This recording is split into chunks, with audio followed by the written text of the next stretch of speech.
Try to imagine all life as you know it stopping instantaneously and every molecule in your body exploding at the speed of light. Total protonic reversal. Protonic reversal. Protonic Reversal with your host, Conan Neutron. Broadcasting from a secret underground lair in Milwaukee, Wisconsin. A gigantic middle finger to everything that is rotten about music, rock and roll, and corporate power. The thing is, though, if you don't laugh, you're going to go on a killing spree with sharpened nails. Confidence of a hero or a fool. I wasn't exactly certain which. Could not be more professional. It's only one I choose to devote my life to. That's okay. It means something. It means something. And they got away. You know, that's my take on it. What's yours? Protonic Reversal. That's like a science thing, right? Indeed. Is a science thing, is a science place, is a scientific fact. We are all up in your face. It's time once again for the one, the only Protonic Reversal. Welcome to it. Coming at you live on location from Masters of the Universe HQ here, the home studio of my guest tonight, Mr. Randy Randall of the band No Age. Very excited to talk to Randy. We're going to talk about all things No Age. We're also going to talk about his brand new, so new, it dropped today. Do podcasts drop? I think they drop, right? I don't. Oh, I see you got your rock glasses on. Okay, that's good. Yeah. Okay. Right. Well, here we can Blues Brother this up if you really feel so inclined. Call Hyphenate with Randy Randall. Now, this is a new show. I think it's got a very cool concept. We'll get into all that and more. Before that, I'm going to do this in the pro business world of podcasting. We call this the pre-roll here. So, right. So, this, of course, is Conan Neutron's Protonic Reversal. I am your host, Conan Neutron. I'm going to take these sunglasses off. It's very distracting. I am a rock and roll musician who's been touring and making records for over 23 years, most known for the rock band Conan Neutron and the Secret Friends. Music is a huge part of my life, and I use this very long-running show, almost 10 years now, man, to talk about music with musicians whose art I like and respect, but may or may not be household names. And of course, just like this guy right here. And of course, this is done weekly. It's live, 8 Eastern, 7 Central, 6 Mountain, 5 Pacific, where I'm at right now. And it is something that is available for free. Always. No ads, no sponsors, no kidding. Archives available at protonicreversal.com.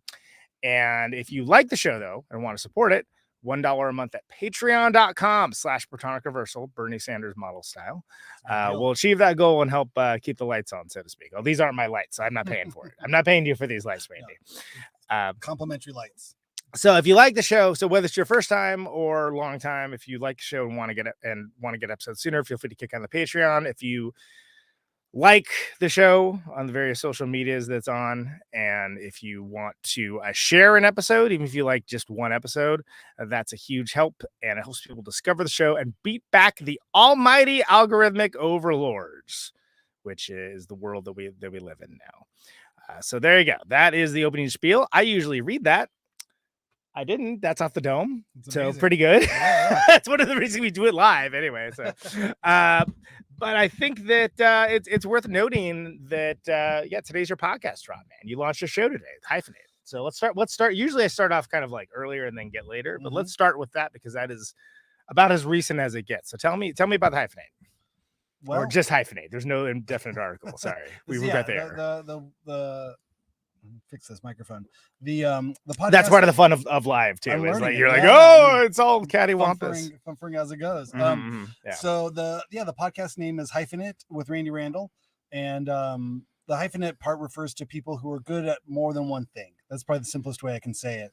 I think it's a hyphenate can be anybody who does anything well and then does something else mediocrely. You don't have to be great or professional at everything, but I am fascinated with people who juggle things. I feel like that's something I've done throughout my life and career is, trying, being in a band and making music videos or, working on environmental projects or teaching or doing all kinds of stuff, and I think that's most people do it. It's a thinly veiled concept that kind of allows me to hopefully talk to people I like and people I'm interested in.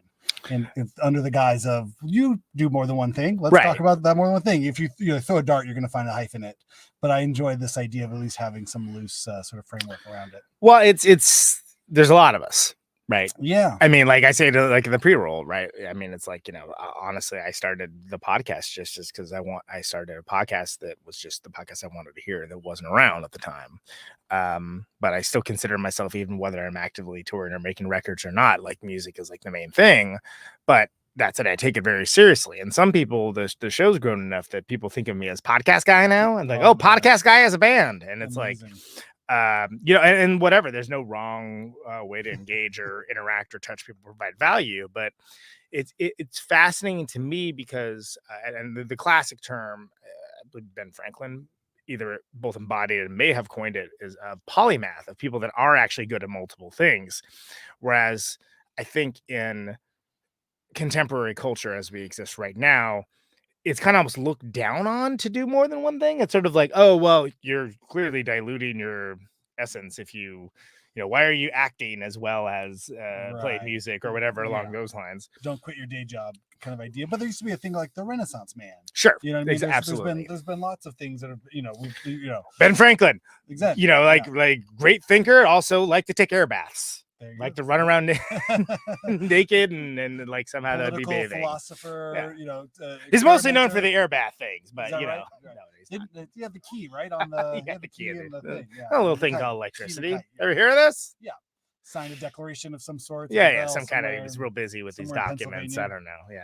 Yeah. No, I just love that idea, and I think it was something that I came up with when I was working on this streaming show with Vans Footwear. I did that during the pandemic. I'd never really thought about being a radio personality, but I was a fan of podcasts, and I am still a fan of podcasts. I listen to them all the time. I always got kind of headphones on, and definitely the podcast pandemic, right? Which for me was great for business, right? Because suddenly all these people that like didn't have time for podcasts were very quick to tell you so. They always wanted to tell you that they didn't have time for I'm like, that's don't have fine. Time for your nonsense. I don't care. Now I have time for it. They had time suddenly. But like it was always so like they told me as if it was like, well, I need to tell you I don't have time for okay, plenty of people do though. You understand that just because you specifically don't like something doesn't mean that like is this an ostrich logic, right? Yeah. But no, the audience grew by leaps and bounds. Not the least of which because I was just doing so much of it. But people that were, suddenly in an unprecedented manner just stuck at home with nothing to do. Insane. And it provided value for you. Provided kind of like a lifesaver in the ocean of whatever we were going in. But then by the same token, the technology became a lot better because when I started doing Protonic, none of this stuff existed. None of even the idea of like, oh, I can just do the show over at this dude's house who's going to be on the show. Not possible. Because I had like hardware solutions for everything. Now, granted, you got a lot of hardware here that's just out of frame. All the impressive stuff is out of frame. All the unimpressive stuff is in frame. I understood. Yeah. But I had to learn everything through hardware solutions because there just literally was no such thing as a software solution. Whereas now it's I feel like there's a lot of solutions for that. And some people have kind of cast aspersions on that, like maybe it's too easy to like do a show or whatever. And I think that's absurd because I don't see it as a competition. I see it as a community. So it's like something where if somebody comes up with something of value that's cool on Instagram Live or something, great. That's lovely. That's awesome. That doesn't take anything away from what I do. I know what I do. I'm comfortable with what I do. It's just like making records. Like, ain't no one gonna be able to rip me off. Good luck. Ain't gonna be successful. Yeah. You can have it. Yeah, exactly. If you could do better at than me, man, it's all yours, baby. Go ahead. Best of luck. It's a hard life out there. Yeah. So, which is a long way around of saying that. I think it's a great idea because I think a lot of people also during the pandemic, whether it's like baking bread or like whatever, have developed these other skills and things along those lines. So maybe it's kind of like this reassessment of like what it means to like, oh, you can't be fully committed to like this one thing if you do these other things. And it's really interesting. I didn't have a lot of time to just drop today to listen to the first episode, but you have Oliver from Oliver Ackerman from Place Where Strangers, Death by Audio, and which Dead Strange Records. The thought, by the way, it never occurred to me that the pedals in the venue were linked in any way, and that's great. And I played with Oliver, although it wasn't in Place Where Strangers, but Yeah, and I was like, oh, that's cool. That's just cool because it's like, oh, this is a guy I know from like 3 different things. It's like, oh, it does all these things well, and it's all kind of makes sense to him. And then I had this slight moment of being like, oh, this might be like what some people think about when they hear about all the BS I'm up to. Of which I special spoiler alert, I'm on the 3rd episode. Yes, of you your will show. be a guest coming up in the future. And I don't remember a single thing we talked about, but I'm sure it was very entertaining. It was great. It was amazing. Yeah, I think it was us really just meeting each other. Yeah, Toshi Kasai, brilliant Toshi Kasai. Yes, incredible producer engineer. I had him on. My Tony Visconti. Yeah, Toshi Visconti. Things that nobody cares about. Yeah, yeah. No, he recommended you, and I had been a fan of the podcast, and I'd heard the podcast, and I'd seen you, and I was like, he's doing something awesome, just talking to bands and to people that maybe otherwise won't be talked about. I mean, that's I think as big and wide as the podcast sphere is, there's still not everybody's on it and not everybody's being talked about, and there's I think you're a fan of a lot of the same kind of bands and legacies of musical arcania that I am as well, so it seems very we have similar backgrounds in that way also, and again, I started the show because I wanted to showcase the kind of bands and have the kind of conversations that I wanted to hear. Yeah, and for me, it's just this is important to have like a Shannon Selberg on it and Dwayne Dennison as it is to like have like, oh, I get to talk to James Williamson, the Stooges. Yeah, absolutely, amazing. But some of my favorite episodes are ones that are not super like well known, even amongst like the indie rock circles, where it's like, wow, like I'm everyone's catching on to how great Juna is. Well, I've had Donna on like really early on. I've known Donna since like for years, and I've named that Beach Run Jewel record was. I actually named it the #1 of the year, which was kind of like people like, what, who, and to be clear, I couldn't remember the band name for at least a year. I was like, Jesse's band. I don't know. It starts with a B.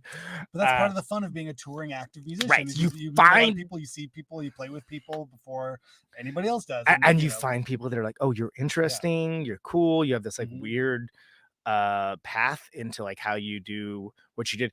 Perfect example. No Age and Replicator we both came from like that smell world. Like we know, but like very different bands and very different paths. But like, it's kind of weird that we didn't like meet back then, right? We played with like all the same bands, and so it was interesting. I was like, oh, No Age, oh yeah, okay, cool. Like I kind of like had a certain shorthand just to begin with, like, okay, I know that world is coming through because I played those same venues. Yes, yeah, not too distant, perhaps. Right? But yeah, I mean, speaking of like Bay Area and podcasts, like George Chen was the first one I knew that was doing this thing on podcasts. I was like, how are you gonna listen to a radio show on this? Yeah, how's that work? Well, because it was like early enough. It was the original iPod. Yeah, with the iPod, not even the iPod Touch. No, it was the one with the click big wheels. Yes, yeah. He was doing it, and it's like you listen to it like a record. Like what? I don't understand. Why are you talking to people and they have to download it? They have to. Why would they?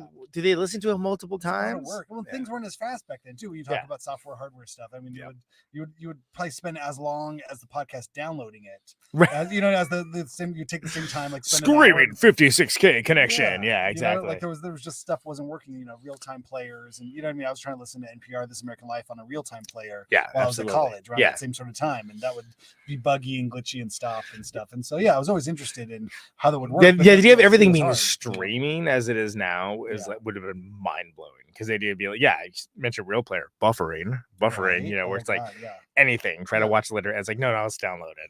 I'll watch it when it's ready. Yeah. Well, having to watch as a postage size stamp of like glitter. Yeah, it's yeah.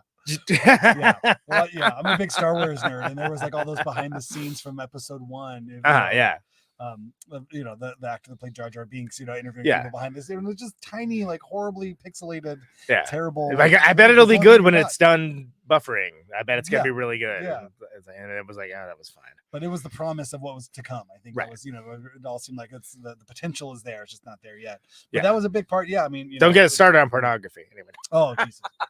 But the smell and stuff was a big part of our story, or my story, with No Age. So let's talk about No Age. Let's talk about how No Age started. I think that for other than just being like this band that was around, I remember specifically I think it was like 3 records ago, the thing where you kind of like seize the means of production yourself. Yes. And I remember like at the time, I probably placed the year, because at the time I was doing a lot of the fulfillment for the single series for Protons and Electrons, and being like, oh wow, that's actually crazier than what I'm doing. So let's start there, because I think that's Sure. interesting. Then we'll go back to the very beginning. But Yeah, can so- you explain, like, first of all, why you thought this is a good idea? I don't think it's a good idea. That's off the bat. I never thought it was a good idea. Why So- you decided to do it, maybe, Right, is the better yeah. way to put it. Yeah, so I'll give you the story. So it was Yeah. the record you're talking about was our third record for the record label Sub Pop. Yep. And the record was called An Object, or is called An Object. And I think Dean and I at that point had our heads pretty firmly up our own asses in terms of just, you know what I mean, the conceptualness of what music was or what we were looking to do. Sure, You know, I sure, think yeah. we were very fortunate. I would call it a healthy sense of concept, but that Yeah. works too. Yeah, well, you know, I think I felt a certain amount. I think we were both just burned out, you know, in Yeah. all honesty. Like, we'd been really touring very hard for about 6 years Yeah. with very little time off.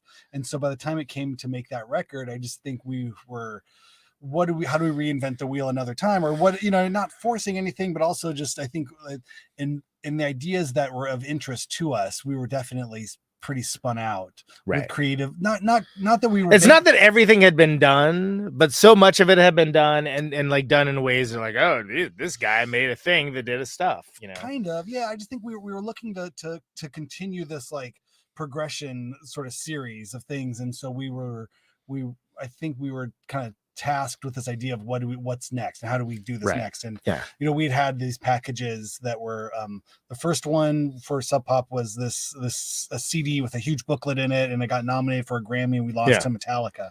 So I think that I remember distinctly. Yes. Yeah, so we kind of got, you know, punched. And to be clear, not a great Metallica record. Sure, right. I don't know why I need to say that, but like I've Death Magnetic is the one, yeah, right. Yeah. But it had a cool kind of. it's not die-cut thing Stanger. and stuff. It's the one after Stanger. Yeah. I think it's the one after that. Is there another one? I kind of lost track. I don't know, but I looked at it. I was like, okay, I get why that one. But also, we were punching above our weight even at that. No, you know, it's kind of like the deep end of like some weird conceptual stuff. And the truth you got put into the conversation with some people that like.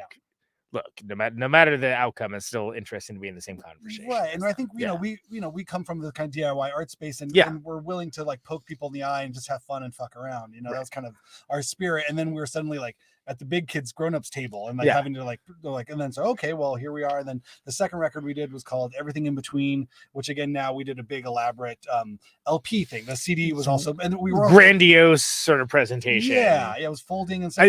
Coming from me, I mean, like that's like I'm a big fan of grandiose presentation. Well, again, you know, we were excited about this idea of working with an established record label who were willing to put money behind a project, and they believed in it. We believed in it, obviously, but we didn't have the money to put behind packaging like that. But it was one of the fun things if you're going to work with a label like Sub Pop. One of the fun things you get to do is ask for tip-on sleeves, and you know what I mean. And tip-ons. You know who told me about tip-ons? Rick Froberg. I bet, yeah. Because again, those Obits records were great, and he convinced. So second Secret Friends record, Art of Murder, he convinced me to do tip on. I'm like, are you sure? Should we do? Shouldn't we do a gatefold? He's like, no, do a tip on. No gatefold. I'm like, and he was 100% right. People, R.I.P. And for non-record nerds out there, like a tip on. I feel like we do like a visual representation. Well, the easy way is you look at like old jazz records. The idea is that it's a paper cardboard sleeve, but the back is a big sticker. It's like a stickered on thing, and it's almost less technologically advanced than it's very old. It's a throwback kind of thing, but just in the same way that the whole vinyl idea is a throwback. You know what I mean? Where you're believing in older technology being better than current technology, so why not go all the way with the same way? It would sit nicely with like a Miles Davis record or like something along those lines. Yeah, absolutely. Yeah, they don't fade and they don't scratch as much, and they hold up. And so anyway, so you did as a tip on. Yeah, so we did a tip on and a big thing and a big booklet and everything for our second record, and then the third record. I have to, you know, tip my hat to my partner in the band, Dean Spunt, because he is a conceptual person where I think I'm a nuts and bolts person, and I think he really got excited about this idea, the concept of it. I think he also was looking to sort of at that point poke Sub Pop in the eye a little bit to see, like, can we just make it and you just pay us? You know what I mean? In this kind of way of like passive aggressive accountability, you know, accounting and you know, like you mentioned, you know, it's a bit of a means of production thing as well. I think Dean was fancying himself somewhat of a bookmaker or sort of a thing maker, a maker, you know, I think was a term. But he's a creative person who wanted to kind of do things. He had a risograph printing machine. His mom and his family have a silkscreen shop that where we do all of our shirts. So he comes from a world of like manufacturing things and making things. So this wasn't too far of a thing. But the idea of folding, I think we did 4,000 LP covers and 4,000 CD covers. It was daunting. From minute one, I was like, this is insane. Like, yeah, you know, that's. I'm in the ground floor of this whole thing. I'm just like, buddy, I can't. I love making art. I love making music, but folding things for a month. No, man. I don't think I'm a folding guy. You get over that real quick. Yeah, but again, I think this was Dean's modus operandi, or this was part of his creative vision for the whole record. As much as the music, it was almost, I think, on par for him as a artistic piece. The object. Each one is a piece of art. Like literally, exactly. each one of these things is a piece of art that's not only touched by an artisan, but by somebody in the band that you're listening to. That's on the thing. And we did a lot of funny things. And I remember this pitch because I did it, but not exactly like you guys did. But yeah, I mean, I remember the pitch very well. So please, and the subtext was please buy them. Yeah. But it was really fun. I mean, it was actually not as expensive as it would seem. The idea was that he got an offset printer to print one-sided things, and he even went to the printer and like had the guy like hit it, so it would go off register. So we had it didn't look perfect. It had these imperfections, and it's a one of a kind piece of art. Everyone's one of a kind. Made imperfect and shellacs. Those 7 inches are a perfect example where they'd be like stamped, and it was stamped all like some of their cattywampus and kind of imperfect. You know, like, but it's a piece of art that way. And nobody has one exactly like. But also the fact that it was on such a high scale production, because I think that's kind of what Dean, I think in his mind now, in reflection, I think I've talked about it, and I can assume as much that I think he felt a little bit like a product himself. I think our band had been promoted and pushed to the point where he was no longer feeling that feeling of like being in control of the band. Like, he felt a little bit like a product himself, and I think there was some reflection on that. So like, how do you make 8,000 of something? Like, what does scale look like when you kind of go out that big, and is it possible to touch something at that, to have a personal touch at something as on a level like that? So I think those were some of the thoughts behind it. I went along with it as much as I could. I documented it. I took photos. I was there. I folded. I had about 4 days out of 4 weeks. Because I just was the part kind of thing of like, and did you get to the point where like, and only true fields will know, where like when you're folding, you're like your fingers are just like, my fingers, they're coated and hurting and blistered, and this is the glamour stuff that nobody talks about, by the way. That's real. And then you definitely have the why am I doing this again? Like moments of like, this seems like a lot of work. And then we packaged them all, put them on a pallet, wrapped them, rented a U-Haul truck, and I drove them up to Camarillo to the printing press. And then delivered them, and then they printed them and everything. And he made the he found out the paper he used for the inside labels, and got that paper and then printed those as well. So it was really like everything from that record and object is at least the first 4,000. I think they've gone past that. I think there are second pressings that are not those, but the first. I mean that's kind of like it's hard to say they're rare. Like, it's 4,000 rare. I mean, for Jack White, maybe that's a low number. For us, I don't know how many we ended up selling, but it wasn't that many. I guess that's a good question. 4,000. So it wasn't meant to be like a super rare 1 of 50 kind of thing, or 1 of 10. It was this large thing. But anyway, if you have them, they're kind of a fun thing out there. The other side, and if you're a fan, then you get, again, you not only have like this record that you like, but you have this unique piece of art that again, it like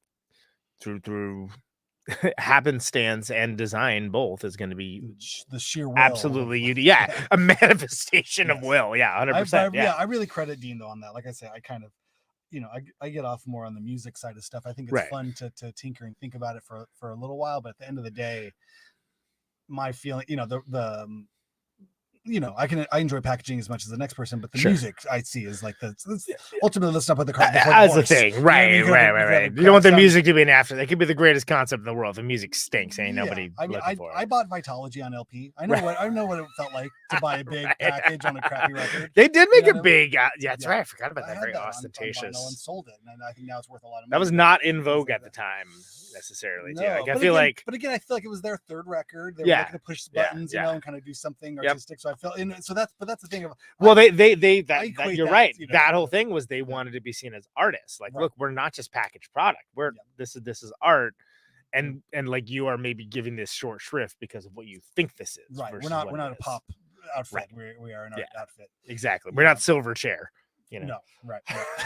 God bless Silverchair. Yeah, peace and love. Silverchair coming up next week. Oh, but we also worked on all those records with an incredible graphic designer, Brian Rodinger, who's gone on to become a brand manager liaison kind of person for huge stars, and he's gone on to do much higher business and bigger art stuff than we've done. But he was a big part. He was almost like a third member of the band at that point when we were working on these early records. And so we had our nose firmly stuck in the air, and we did our best to enjoy the fruits of being young and artistic and all the confidence we didn't deserve to have by being on a record label, like being young, dumb, and record labels who would say yes to things. And so we took full advantage of it. Look, they said yes. Yeah. I don't regret any of it. I think it's really fun and enjoyable, but I think at the end of the day, is what's there to really talk about? There's this, that we could talk about and get into it, but I feel like I poured my heart out and made these songs the stuff on the inside the record. And people want to talk. The thing is, the thing I loved so much was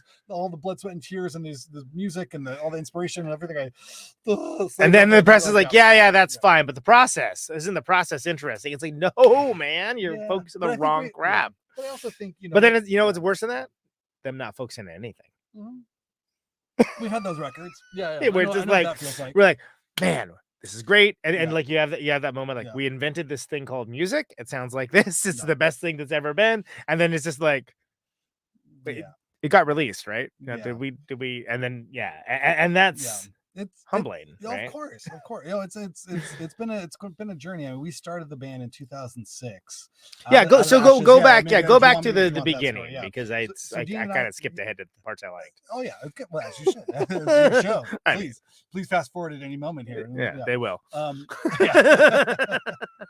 Speaking of which, this ad is brought to you by Hyphenate with Randy Randall. Exactly. Go to ruinous.com/hyphenate. Make sure to subscribe if you're on your podcast app of choice. Yes, please search Hyphenate with Randy Randall. I'll link to it in the show notes. Yep. That's what we gotta do. Gotta link to it in the show notes. Link in the show notes. We're giving away a Death by Audio pedal as well in celebration of the first episode. It's pretty awesome. Yep. So please go and register at ruinousmedia.com/hyphenate. Get that spiel down. Yeah. That's what it says. I got to work on it. Do you have your own website for it? No, I just have the Ruinous Media one. Do it. Otherwise, Mike Watt will bust your chops about it. He already has. It's been done. I do have randyrandall.com if anybody cares about anything Randy Randall related. So that counts as something. Yeah, maybe I could put a Hyphenate button on randyrandall.com. Right, exactly. Have like a link. Yeah. Link to Ruinous. Yeah. Well, that's another thing that would be interesting to discuss, is how you attach the umbrella of all these things for people that are these polymaths, these hyphenates that doesn't need to live under one. And I would love to know what people do, because because I've done things like, I was like, oh, everything will just be under Conan Neutron, and then I'm like, that was a terrible idea. I'm gonna make one for the show. I'm considering making one for the band too. But then it's like, oh, now I got all these different things. For sure. Which that helps a lot. And okay, so for Facebook, there's like a page for everything, right? For Twitter, for Instagram, it's literally just everything is under @Conan Neutron, except for I finally relented last year and made like their own. It's not even Twitter; it's X now, isn't it? Right. Oh, yeah, I know. Yeah, I got out of that when Elon bought it. And I so stupid. I was like, this feels like the ship sinking. I didn't really like the ship when it was running well. I wasn't a fan of it as it was when it worked well, supposedly. But so now that it was going that way, I was like, I really just could take this shit and leave it. So I made an Instagram account for the show and a Twitter account for the show, because the idea is I don't want to bother people that are just there for the music about, new episode, someone coming up, this one's happening, blah blah blah.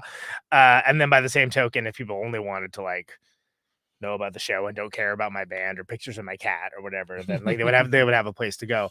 And I'm still not sure if it's the right idea, because the one that's me has more followers, right, by a pretty large amount, and doing it for a while. But I've also been on if we're talking about Instagram, I've been on since 2009 or since, but way before Facebook bought it out, right? So of course I do, but there's also that building an audience thing, using where the rules of engagement have changed. And I don't have an answer for any of this. I think we're all just kind of flailing in the wind. No, nobody frankly. No. They want you to throw money at it. Even and even then the rules are opaque, and it's not. But I struggle with that, because I think about I see other folks that do lots of stuff to it, and like some of them do it where it's like there's anything has its own specific account. Okay, cool, that's awesome.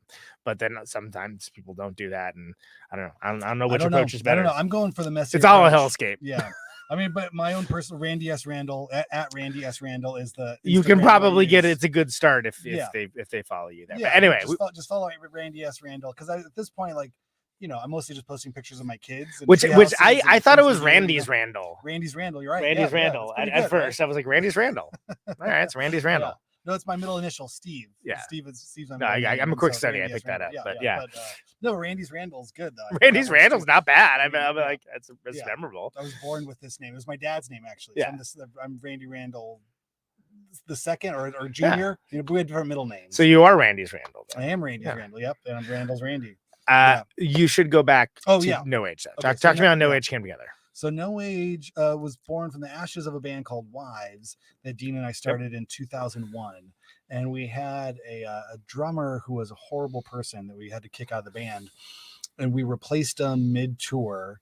I'll get in the van. You think we sent him home on a Greyhound bus. like Dave Mustaine and Metallica. Oh my God. And we picked future Grammy winners from Death Magnetic Metallica.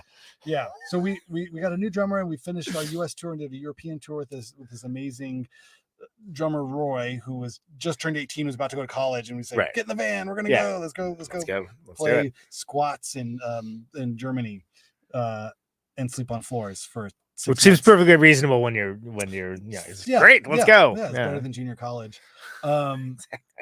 So we did that, and then I think somewhere like halfway through that tour, I think I looked at Dean, I was like, what if we just break up this band? What if this band just is over? The last ride? Yeah, and that way we might actually enjoy this thing better, because creatively what had happened, we realized, is that he was writing songs with the drummer, I was writing songs with the drummer, but he and I never really wrote together. And so we were servicing a creative motive that was no longer in the band, and it actually had resentment and ill will towards that creative motor. And so it was really this like strange, like, the fuck this sucks, I don't want to play this band. Diplomatic relations breaking down amongst but he and I security liked each council other, members. and so we were just like, okay, so let's end the band. So that made the rest of it fine. We didn't have to worry about it being successful in any kind of way. And then so we got home from that tour, and that was over. That was 2005. And then I was 24. Dean and I were 24 years old. We were born in the same year. And then 2006, we were like, well, what if we wrote together? Like, you like the Ramones, I like My Bloody Valentine. Is that they're not necessarily mutually exclusive? Is this peanut butter and sardines, or is this peanut butter and chocolate? Exactly. What is this? What would this look like? And so we started to do that. And then, are we some more Celeste? Yeah. What is a Celeste? Celeste. Some more or less. Oh my God. Yeah. Sorry, he's smart. It's a better written joke than it is a spoken joke. So we figured out, like, let's do this. And there was a comp, an SST comp that Greg Ginn had put together. I'm assuming it was Greg, maybe not, maybe Carducci or Chuck or somebody else, but it was called No Age, and like a play on New Age, and it was all their instrumental kind of weirder stuff. Like Lee Ronaldo had a solo track on there. It was all instrumental, all kind of strange noisy stuff. And Gone, I think, was on there, right? Yeah, if I remember correctly. And we kind of warmed to that idea of like something that was punk but weird. And here's a great example of a place and time. We were big fans of SST and their sort of definition of punk being all this kind of collected misfits and sort of building blocks of what would become alternative rock. We Black Flag and the Minutemen sharing practice spaces and Sonic Youth, shelf space, but like none of these bands like sound like each other, but they're all representative of something more adventurous and creative what music could be. We were really digging that. I think that's kind of our basis stuff. So that's where we started. And Dean wanted to play drums. He never played drums really before. He played drums a little bit in Mika Miko, but he was just he was trying to learn how to play drums, and it was fun. And I was like, all right, well, I'm going to learn how to write songs, I guess. And he learned how to play drums, and he wanted to be the singer, right? And then we just kind of went for it. If we knew now what we knew then, we would probably never do it. But again, the naivete of innocence, and the possibility of like the idea where you're like, hey, wait a second, we may have solved a problem here, and then created something new in the process. And I think we were just having fun, and that was the big sort of thing of it. And it was a lot of just being weird and funny. We had nothing to lose, we were kids and just had so much energy and so much stakes are low. Yeah. And we learned a lot through mistakes made in the band Wives that I think carried into. So having a blank slate was kind of this nice idea of like, let's not do that. Let's not put out a full length record when no one knows who we are and try to go tour this when no one knows who we are. Let's figure out if we can put some grassroots sort of things by putting out 7 inches in various markets. Kind of started organically and then not have the hanging history of like another band's name. I think so. And it was also the idea, it was a really different band, you know what I mean? Yeah. And I think, you look at, someone like Froberg and Reese, you know what I mean? Where those guys have been in 7 different bands together, but they're all different names. But if you peel away the onion, it's a different bass player. And then, Hot Snakes is not Pitchfork Part 3, right. It's a different drummer, but the old drummer came back. Oh, wait, no, the bass player came back. Oh, wait, no, that's they're all here. So it felt like a different band, and so I felt fine with the name being different. I just thought that there was a mechanics of being a successful band that we learned by not being very successful, and by looking at people like, oh wait, there might be a way to correct mistake, or not correct, but just do things smarter, not harder. Right. And so we started trying to learn from the mistakes of others ourselves, and learn the mistakes of yourselves too. Of just like, hey, okay, here's how we know not to do it. So let's not do that. Do that. And so I think we took a lot of that in to the No Age idea, and just kind of hit the ground running and didn't say no to too many things. We said yes to a lot of opportunities, and just kind of that's, like I said, that started about 2006 and didn't really stop. So you start with all the singles and these shorter. Yeah, we did 4 singles. No, we did 5 singles, and on the back of them, it was like NOAGE. We could if you got all 5, you put them together. So again, packaging, exactly, something fun for the nerds that are into that kind of thing. Yeah, but we did. I count myself amongst them. Yeah, we did 2 on record labels in LA, 1 in Chicago, 1 in Malmo, Sweden, Deleted Art, and then 1 in London, Upset the Rhythm. And again, part of the reason was if Chris had Upset the Rhythm put something out in London, maybe he'll book us a show in London. If we go, you got a foothold. Yes, right? Exactly. You got like an anchor baby. And it was a huge, right, exactly. And it was a huge thing for us because that made sense then, because we had just gone over there as Wives and no one gave a shit who we were, knew who we were, even though we supposedly had a record out. Which is devastating when you're like, oh, we're on this grand adventure, and it's like, oh yeah, nobody cares. Yeah, and that's and again, all things being equal in the big scheme of things, right? It works out fine, but still, it's to get 20 people to a show, to get 20 people to a weird bar or warehouse in a town you've never been to, feels like some form of success. It's exactly. It may not be like the filling stadiums of say Metallica's Death Magnetic or something, but we have 20 kids in a warehouse in a town we've never been to. The stadium, that's a success in your mind, for us. A free place to stay, and records to listen to and bands to play with. Again, and if your personal stakes are lower in the fact that there's less responsibility and people dependent upon you, then Dean and I shared a $500 a month 1-bedroom apartment in Hollywood. You know what I mean? So we had that's how much we had to make. Yeah, that wouldn't buy you the bathroom today. But. No, it wouldn't buy you the toilet to put in the place. But it was really fun at the time. We had a lot of fun doing that. And then after the singles, Fat Cat was a record label in Brighton, England, and they just put out Animal Collector Records and Moom, I think, which is members of or related to Sigur Rós and some. Yeah, so they were doing experimental stuff. I think Alex kind of came from who runs Fat Cat comes from a more DJ background, but I think he was seeing success in the weird folky artsy kind of stuff, and I think he was digging that, but I think it was going well for him, particularly at that time, the 2007s. That stuff was having a nice little moment of people. Hey, check out! I have this new discovery. What's new to you? Ashley Bunyan. So we got. They offered to put out the collection because those things were only on vinyl. The first singles. They said, "Why don't you pick out your favorite songs from those singles, and we'll do a CD." That's what we called Weirdo Rippers, which is our first kind of proper full length release. Which is 2007. As a title, I was like, amazing, great. I think we looked a lot at our community and ourselves, and it felt like, again, everything was like it's askew and it's badass. Right. You know right. It's totally. I mean, it's these kinds of ideas. It's both audacious. Valentine and Ramones, those are these kinds of things that are strange, but it's audacious but accurate. Right. Yeah. That's kind of fun. Yeah. I remember when we came up with it, my wife was with us. She's like, "You're gonna call it what?" Yeah. I was like, "I think it works. I think it's a good one." And it's got there's a sense of humor to it, but it's also which I think a big a big part of what we do. I think it's always kind of been funny, at least to us, where there's a lot of inside jokes to things, you know. But again, you know, it's so Weirdo Rippers came out and that was really fun. And then from there we met Sue Bush, who was the college person at Sub Pop in Texas, and she was like, "You guys are cool." I'm like, "Oh, all right, that's weird." Yeah.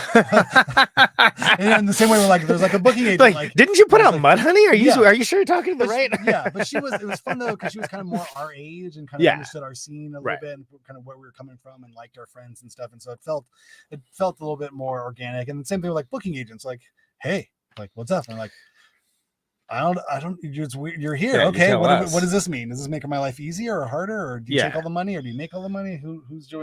Who's screwing who over here? Right. Precisely. Right. It's like, what works? What's the angle here? But we didn't know enough. And again, we tried it so many other ways. Yeah. Like, why not try it this way? And so that was kind of how we thought about it. And Jonathan Poman from Sub Pop was really sweet. And, you know, I don't think he's doing well these days, but at that point he flew down and, you know, took us out to dinner, which, you know, we realized later we paid for dinner. But it's very nice of him. But still a nice gesture. He talked to us and was just like, "Come on, you guys." He's like, I don't know anything about music. He was really honest. He's like, "I don't really know anything." He's like, "I'm old.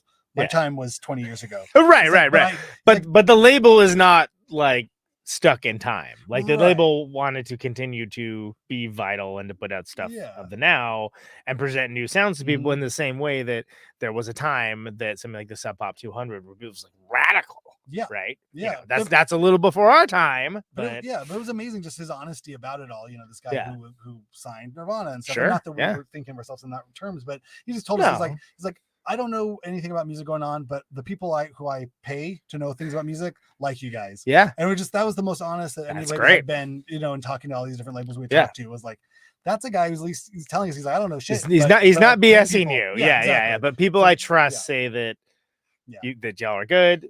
That's enough for me. He's like, come on, just sign with us and we'll see what happens. Yeah. And he's like, basically, you don't have to do anything different. He's like, just think about Sub Pop being, you know, right now you have this level of a box you can stand on. Yeah. We're going to put you on a box that's up here where more people are going to be able to see you. Not so many people can see you at this size, but we're going to put you in a box up here. And a lot of people are going to be able to notice what you are. And whatever you're doing, just keep doing that. And then it's like just that association will like, you know, get emails returned that wouldn't get returned. And like some people would be more inclined to check it out than to like make excuses to miss it. You know, things along those lines where it's, again, it would be cool if like everybody could just have their own fiefdom and do that on their own. But I mean, you can't argue with like years and years of quality and trust. Right. And you know, honestly, you know, like I said, we're splitting a $500 1-bedroom apartment and we're touring and sleeping on floors, and you know what I mean, where it's not, we didn't glamour stuff, you know. And exactly. And it wasn't like we were really bothered by all that stuff. I think we were enjoying the fruits of that. Right. But it was like, what would the other side look like? What's the other side? You never know. And honestly, most bands never really get the opportunity. Right. So you're like, well, are we going to be dicks and turn this down, or? Yeah. And again, I thought I think we were confident enough and just we're having fun with it. Like, fuck it, let's see what happens. Yeah. You know, it can't be any worse than what we're doing now. Sure. Yeah. And it wasn't. And it was a lot of fun. And I think, you know, we learned a lot in that process. But again, we weren't babies, but we were 26, you know, and like, or 27. And there's so it was a lot of like, well, okay, let's see what, you know, I've never roll the bones. Let's go. I never bought anything for more than $100 or maybe $500. I bought an amp for, you know, like, but it wasn't like, you know, I had anything over $1,000 was just insane to me. And so like seeing any kind of money, like we could spend money on making a record or buy a computer and just record it ourselves. You know, went from that kind of stuff. And so I bought like it's a game changer. And, we recorded some songs at Southern Studios while we were on tour in England with our friend Chris Tipton, which is insane. To be at Southern Studios was a huge, like, a lot of history there. And, you know, we tracked 4 songs in the middle that we had a week off in between the UK leg and a European leg of a tour. And so Chris from Tipton from Upset the Rhythm was like, "Do you guys want to record it at Southern?" Like, yes, we do. We do want to do that. Because we were kind of writing and, you know, touring all at the same time. And so we did that, and then we came home and recorded the rest of the record with our friend Pete Lyman at Infrasonic Sound when it was it was a recording facility. Now he's a high class mastering person in Nashville, but he was at one point a producer engineer with a whole studio. And so we did that record there, and it was really fun. Those were the record nouns that we just kind of had fun with, kind of putting everything in the kitchen sink. Yeah. That was sort of why not, right? The fun part, but it was fun. Talking about design, we did design that record with our friend Brian Rodinger, who was doing merch for the Liars on this tour that we did in 2007. Right. We did a tour opening for Liars, and Brian was their merch person. So we designed the whole record in hotel rooms and in the van, like on the go. Yeah. And so it was really fun. It was just kind of, and we recorded B-sides in a parking lot in the snow out in the thing. You know what I mean? So right. Just the whole adventure life. of it. Yeah. We were living life. Sure. Out of a backpack and out of a minivan.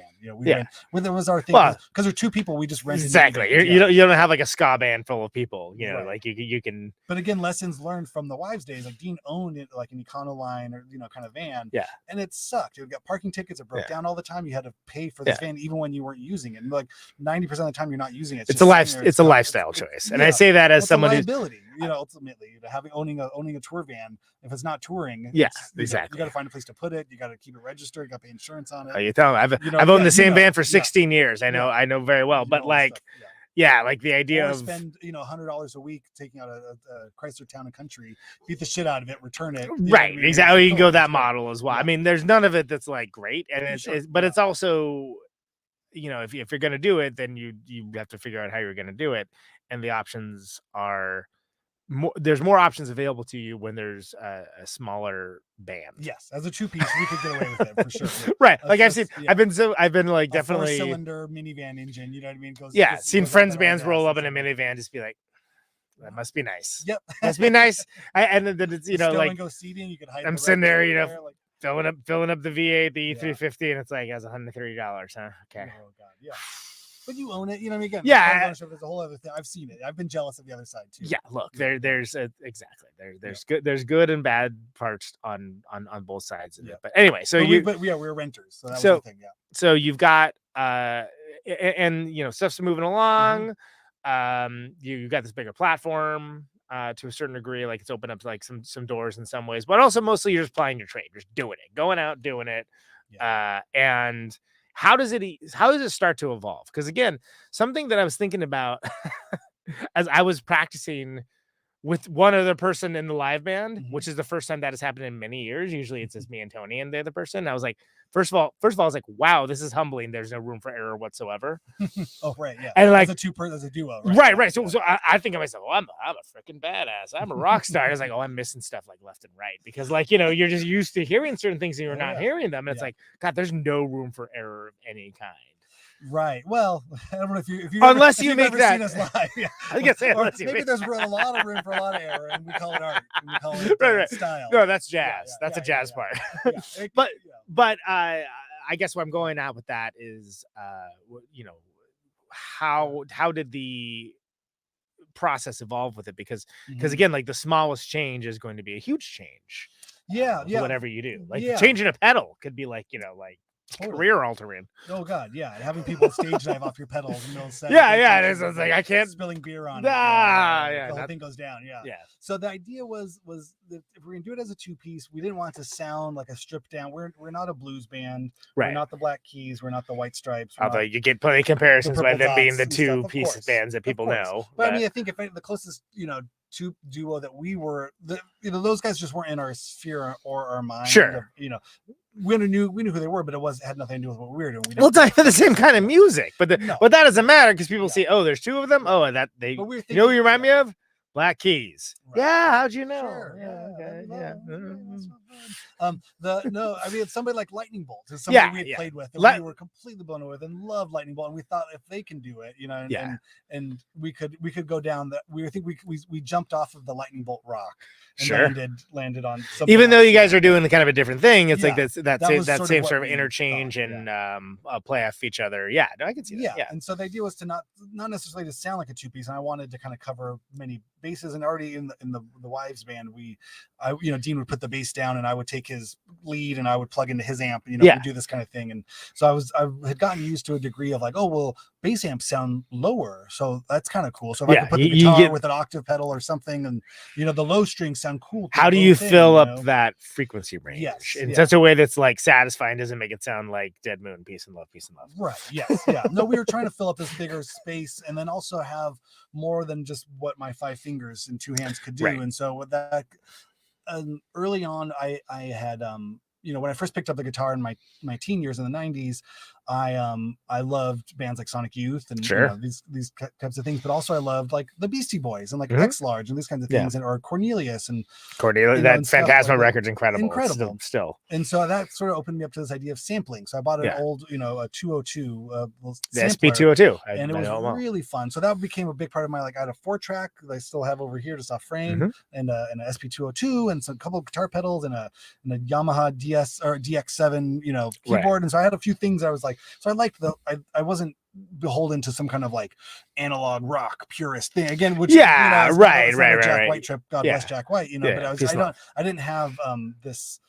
I'm using tubes and I'm using guitars and I'm going to make my own guitar from a piece You're of technology wood forward. I like technology. I didn't mind the idea of sampling because I feel like it just advanced what 2 people could do, and loops and things, and having pre-recorded loops, not in a way that like we were sampling other people's records. Or we did sample an Enya record and put it backwards. And But to have it as something that's like a songwriting tool and as something to sort of bolster up the sound in such a way that would allow other possibilities, counter melodies, or just the things that would happen. And so that was a big and that was such a game changer too. Like the 202 especially, of just like, it's hard to believe because now people can just do it on their phone or whatever, right?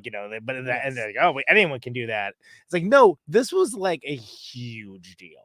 Like the fact that you could have this box that it was like this big and you could like play, like I can play 6 different samples on this. Amazing. Oh, and you do this, you can do 12. Slow it down, you speed it up, you cut it. And just the idea, the freedom of just a looping sound, and it sounds so kind of mundane, but it's really one of those things. If you're a bright-eyed young person who likes weird sounds, it opens up a whole world. You loop stuff and you change it, and you put 2 loops together and you're slightly off time, and now you're into this kind of Stockhausen-y, kind of just like poking sticks and tapes and things, and like, what could this do? And so I think that was a big part. I brought that in, to the practice of no age stuff, where it was like, I'm going to get this like looper pedal. And then when we go into that big part, instead of me just trying to step on a big muff and it goes quieter, or instead of like trying to do a boost or a thing, like, let's just go. Let's have this crazy sound that even another human being on their own might not be able to pull off, but like it's going to sound exactly like this when I push this button. And so, and the thing, so I went from a 202 and I got the 808 sample, which had the digital, huge bank, zip drive. It's right. It's right here behind me, behind that thing there. I still have 2 of them with a flash or the zip disc you have to put in. Those are failing all the time. Zip disc. Oh my god, what? I hope that there's never a zip disk resurgence, because that's the one technology where I'm like, yeah, this can go. I have some.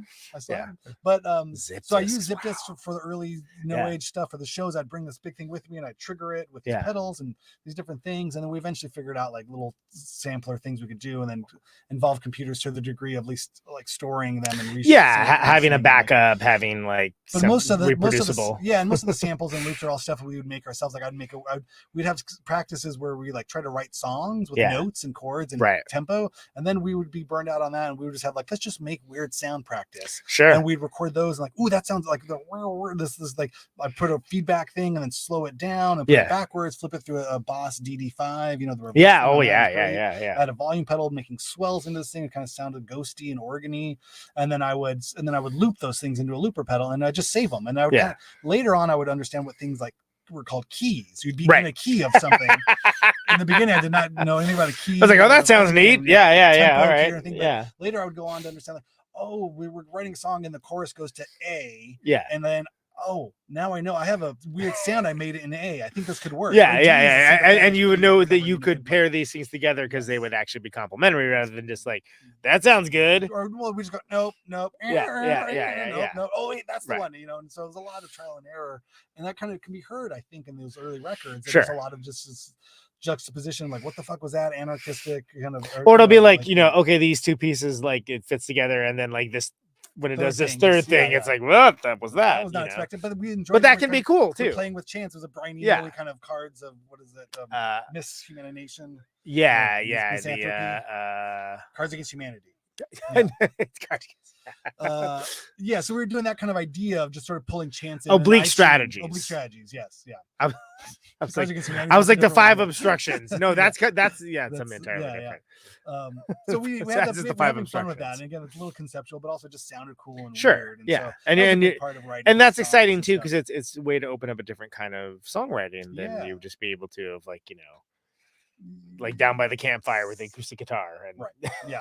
Yeah. No, I think we spent, and we'd always kind of like be inspired by certain bands or certain groups and kind of root, songwriting from certain records and certain things, and like, oh, cool, like this is a very Husker Du kind of thing we're doing here. And we would go on to meet Bob and kind of like, oh god, and that was Dean's kind of like, wish fulfillment to sort of play with Bob and to be a singing drummer behind Bob. I think kind of gave him his Grant Hart sort of well, we did some of that a little bit, and we got to meet Grant and talk with him about those things. And so I think we had, I think we wore our influences pretty heavily on our sleeves, but in a way that we knew we were doing weird stuff with it anyway. So even if we were going to rip off or if you tried to like rip off these bands, it's going to sound different because it's you guys, and just by nature of the instrumentation, like it's going to come off a little different. Things had gotten weird by that point. We had felt comfortable enough doing that kind of stuff, and you had your own voice. You had your own lexicon, your own language of creativity between you. So it's like without even really trying, it's always. And we weren't hiding it. Besides, the thing would we play with Bob, and it's like, oh, you guys kind of sound Who's Gonna Do? Like, well, that might make sense, right? Okay, look, we're pointing at Bob. We're yes, everybody listens to Bob Mould. He's fucking awesome. It's pretty good, right? And so why don't you listen to Sugar? Right? Yeah. So we kind of got to we got to do a lot of that kind of stuff, and I don't know, it blew my mind. I met Kevin Shields. We played, which is wild, you know what I mean? Which is from being like a 12-year-old listening to like Isn't Anything in the back of a pickup truck in Southern California, crying over the loss of my brother and all these things in my life going on, and just kind of just losing myself in this like sugary coated fuzzed out headphone thing on a Walkman. Just in these records, just I think rearranged me molecularly at that young age, as adolescence was hitting, and grief and emotions and deciding who I was as a person. I felt like I had internalized Loveless and Isn't Anything, and to the point of just like, this is like God speaking to me, right? And then to go on later, if I were to be able to tell myself, well, hang in there, kid. In 15 years, you'll be meeting the dude that makes this music. Yeah, you'll be hanging out at as humans together. Yeah, he won't punch you in the face and tell you get out of here. Right, exactly. Just being around. And so that first of all, that music is made by humans. Secondly, you will meet that human. Yeah. No, it just doesn't exist to the point where I was I consider myself a forward presumptuous person, but it was like I'm not gonna bother Kevin. It's the kind of they were like, this is fine. Doesn't he have a follow-up he has to work on to that Loveless? Yeah, exactly. Yeah, it's the kind of thing I'm just like, I don't belong. I know myself well enough and where my limits are. Like I'm not gonna confuse the realities and go, we should hang out sometime, or you might want to what's up? You know what I mean? Like, I would love nothing more than to do that, but there's no breath in my body that could say those words. That would be quite a leap of when maybe he would. Who knows, right? Yeah, but the path not taken. Because sometimes it's like I'm no one's ever asked. Sure. Right. Yeah. But I don't think I would add anything to that conversation that I could tell it. Right. I saw so pretty nice, like notch in the bedpost of rock and roll, right? Like, I opened a door at one of these HVP things at a chalet after party, and there was like Jay Mascis and Kevin Shields talking. Yeah. And I kind of was like, whoa, I'm gonna go ahead and close this door. You know what I mean? Where like maybe somebody else would have been like, I belong here. What's up, my dude? What's going on? Hey, guitar? Hey, I play guitar myself. I play a little guitar myself. You guys ever played a Jaguar? Yeah. Everybody ever heard of a jazz master? It's like, yeah, I kind of like, or I'd come in, it would be more like I'd come in like, those like crappy Epiphone Sheridan 2s, they're pretty cheap and you can like string them around and they don't sound terrible. And I would just get like, stared out of the room. So I kind of let myself out before I embarrassed myself. Sure. But the idea that those doors were openable, I think was enough for me to kind of go like, you guys rule. Yeah, I'm over here out. Yeah, exactly. You're in the next room over. Yeah. You're in the next room. Yeah. And maybe that's why we don't excel in the big places of from the echelons of Grammys. Yeah, exactly. Well, you're going up against Death Magnetic, so right, exactly. Yeah.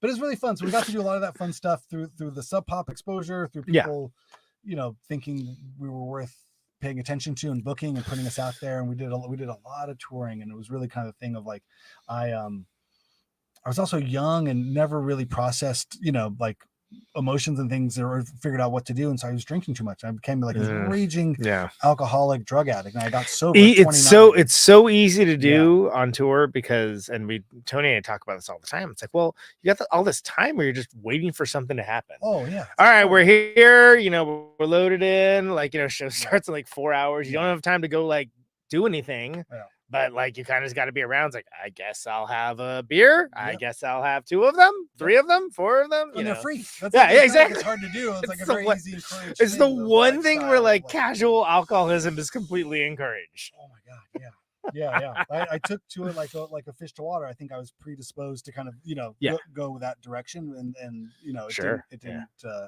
it didn't feel odd to be drunk all the time, and that led to lots of other things that just kind of like exacerbated my like descent to the bottom, right? Which I think I did privately enough. I don't think there was any big major flail outs. I didn't pass out on stage or throw up on anybody or punch a journalist or do anything too sensational. Again, I'm in the room over from that. I'm going to go ahead and like quietly get sober here by myself while making not make a big production of it. I gotta go on tour where I'm in bars every night, but I need to not drink. Can anybody help me? And so I went to the secret meetings you're supposed to go to and keep secret, and I did those things. I did a lot of work from age 29, and was it just like building habits?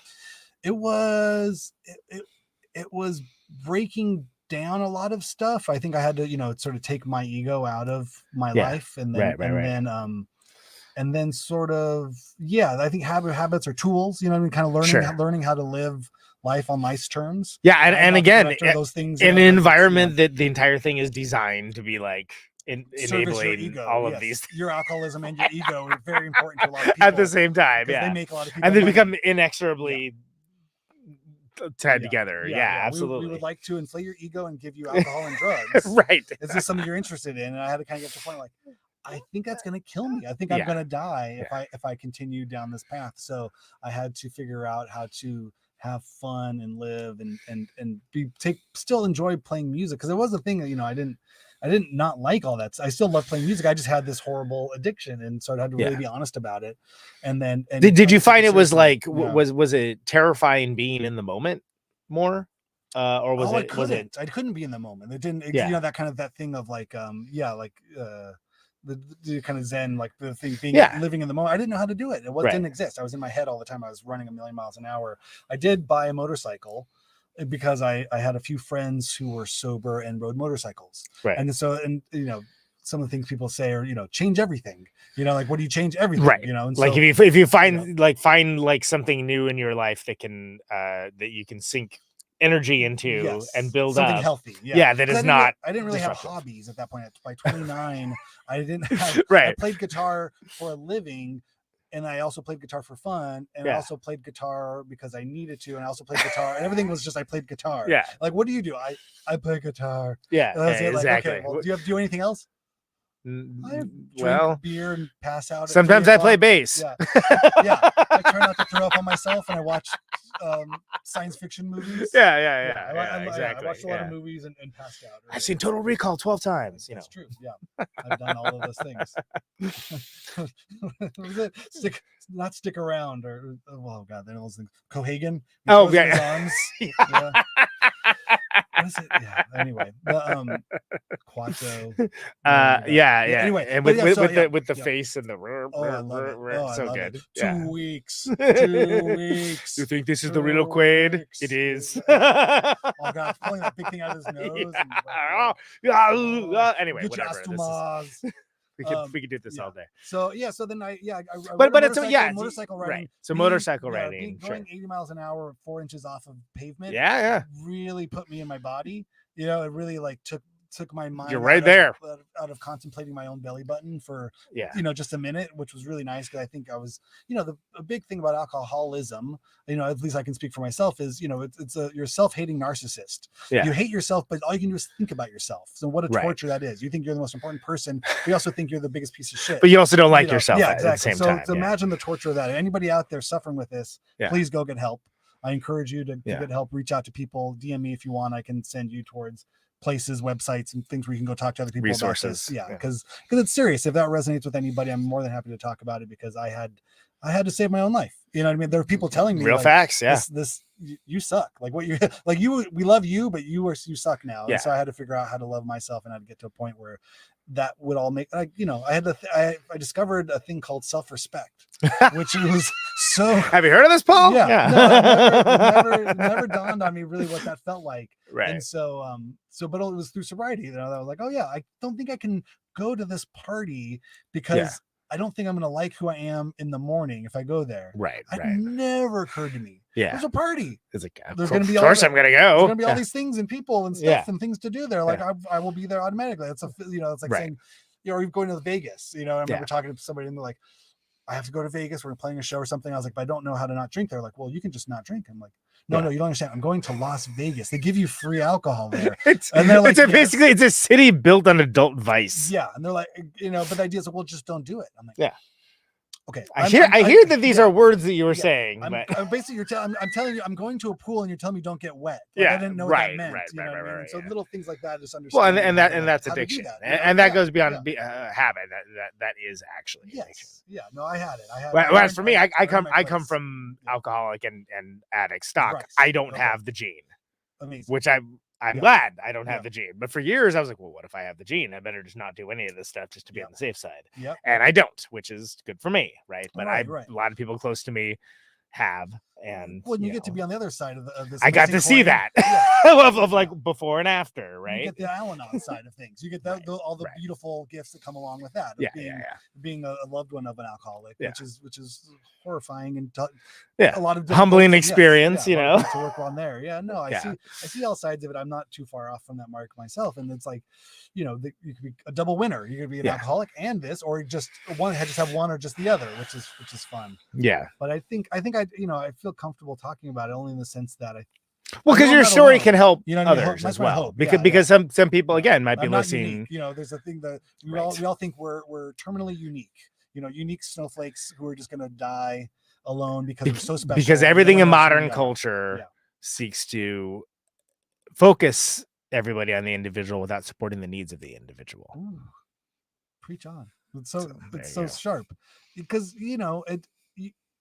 but you also have to take care of yourself and understand the responsibility of what it means to be in a world, or to be an adult. In a world with other people that do indeed exist. We come from a generation, and I'm sure there's generations younger than us that are raised by feral animals, but wild fucking hedgehogs of parents who don't deserve to have children. And we come out there, and you really can take a lifetime to figure out what does that mean, how to live, to find out what it means, and to live like a normal person, and or not a normal person, but in a way that allows you to be happy in life. And being happy, I think, is a choice, and and you can make that choice. And if you don't think you deserve to be happy, or you don't think it's possible to be happy, if you're an adult with a functioning brain, and you can do it, if you don't have any detrimental emotional, mental, developmental disabilities, you can be happy. It's a choice, and it's a practice, and it's like you don't have to obsess on all the things that make you insane with anger. You don't have to obsess on all the things that make you like doubt your own self-worth and self importance in context of like living in a greater society and being around people that care about you. You can work, and you work with other people who've gone through it themselves. What I mean? That's the thing, is like, you don't have to do it alone. Ain't nothing new under the sun. That's the only, like, it's one of the only like really nice things about living in today's age. Ain't nothing new, man. Yeah, it's great. And it doesn't have to be, if you got a good book, you don't have to pay anybody money to do it either. There's free places, absolutely. And all that kind of stuff. So sure, absolutely. That's my soapbox on that. But it was a big part of my story, I think, coming out of my 20s into my 30s, and kind of understanding that, as much as I love playing music, and as much as I love doing all this stuff, I'm so I feel like I won the lottery 10 times over. Sure. And I got to tour, got to do these things, got to play music on stages. stages. You had some great opportunities. You got to take advantage of those opportunities, but also it's not a fully realized life necessarily. But happiness I changed all these external things. I was making money, I was traveling, and I was that's when I hit my bottom the hardest, at the time when externally things should have been as shiny and happy. Yeah, you probably had so many people that were like completely so jealous of everything that you do. And look at this guy. Look at this yeah, this fucking guy. He's winning life over here. And I'm just dying inside because I have unresolved trauma from being a child that I'm carrying on now, and I'm trying to prove myself to a dad who doesn't even exist anymore. He's dead long ago. Yeah, you're never gonna get that approval ever. No, it does, and so it doesn't exist. So I think the sobriety was the moment where I realized like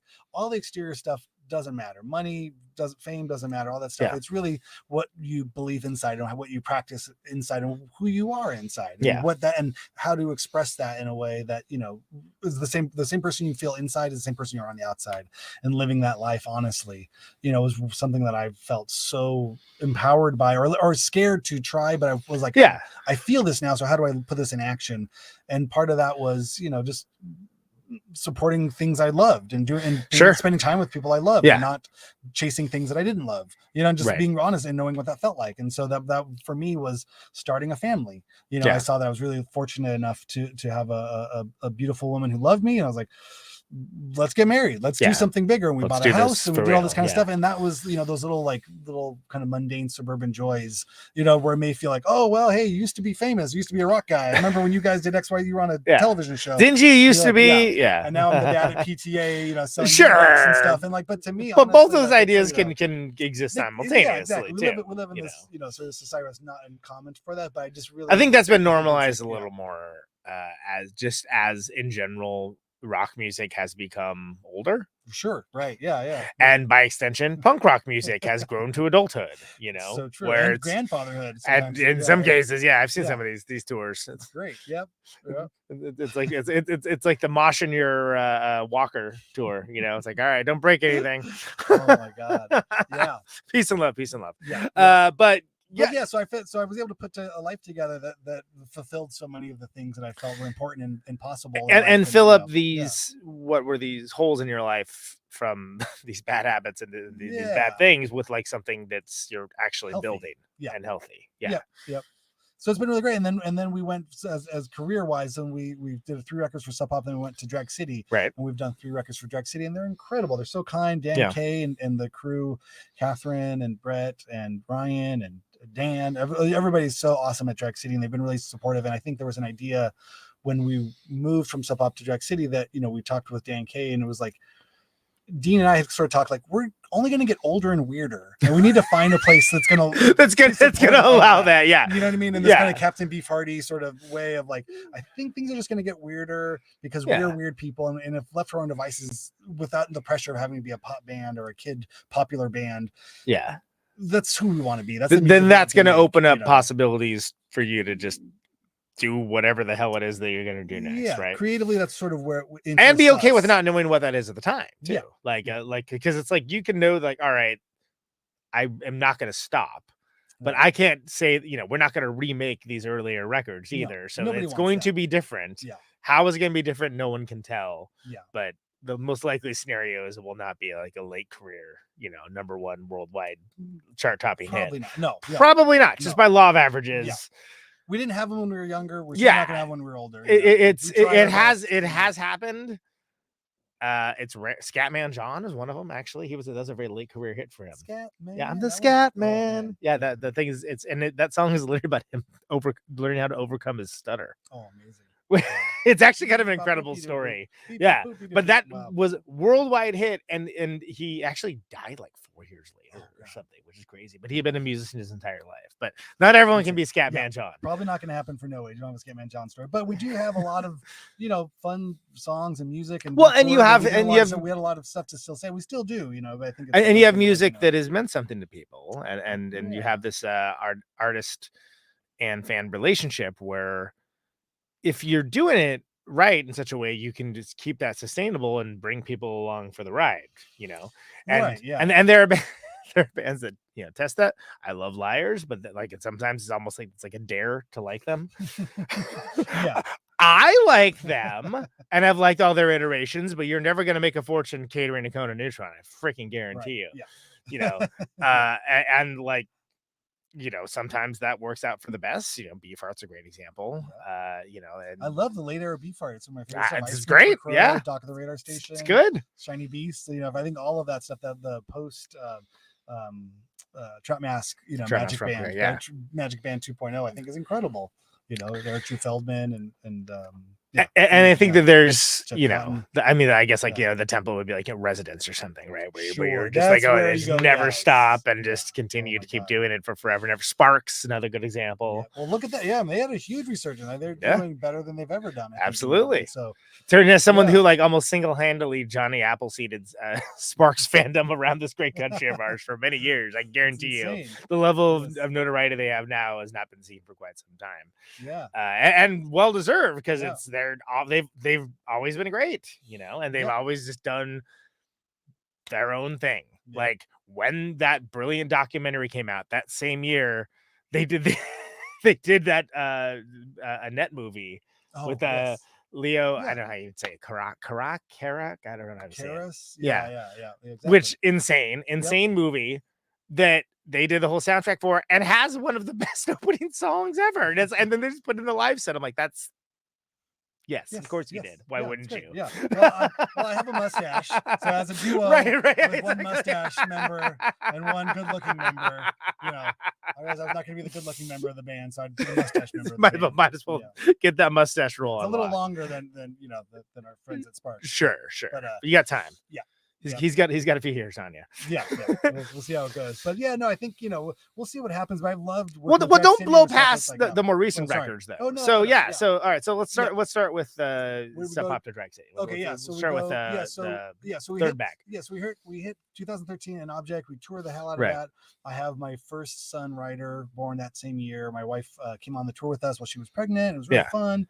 And then we kept touring. I think we toured all through 2014, 15. Sure. And then, you know, it just sort of felt like Dean was really needing a break, and it was fun being a new dad. Yeah. I wasn't really ready for a break. I started another band called Rat Fist with Sean McGinnis from Pixies. Oh, from Pixies. Yeah, of course. Philadelphia, Yeah. And so I was really, although I was a new dad, I think Dean really just needed a break, which was totally cool. But I was still having a lot of fun. Yeah. Going out there and even being a dad and doing all this stuff, feeding the baby and going to play shows. You know, Yeah. we would deal with the kids had the, you know, The headphones big on and stuff. aircraft Yeah, I loved it. raid. I loved it. And so yeah, Pixies, Sean McGinnis drummer and I would know each other for a long time. So I started Rat Fist, and that was really fun.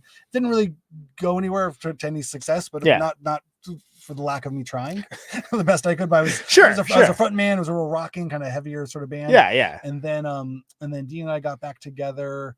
You know, probably by 2016 or 2017, we started writing the songs that would go on to become Snares Like a Haircut. Which was Right. our first record for Yeah, Drag For City. Drag City, yeah. And that was really fun because we knew songs sounded good when they'd been toured, and we hadn't been, you know, by that point it had been, you know, about 6 months we hadn't played or toured. Yeah. But we were always we were always playing it. We never really were dormant, but it just, you know, if you don't put a record out and there's not a cycle and a PR cycle to talk about it, it looks like you're just staying home, you know, Playing video games. Yeah. But no, I mean, we toured from 2013 to 2018 at least. You know, And it's weird 3 that it's months out still of the that year. model, right? Yeah. Like that people still think of it that way, where it's like, well, we're somehow at a time period where people have to be creating things all the time Yes. now.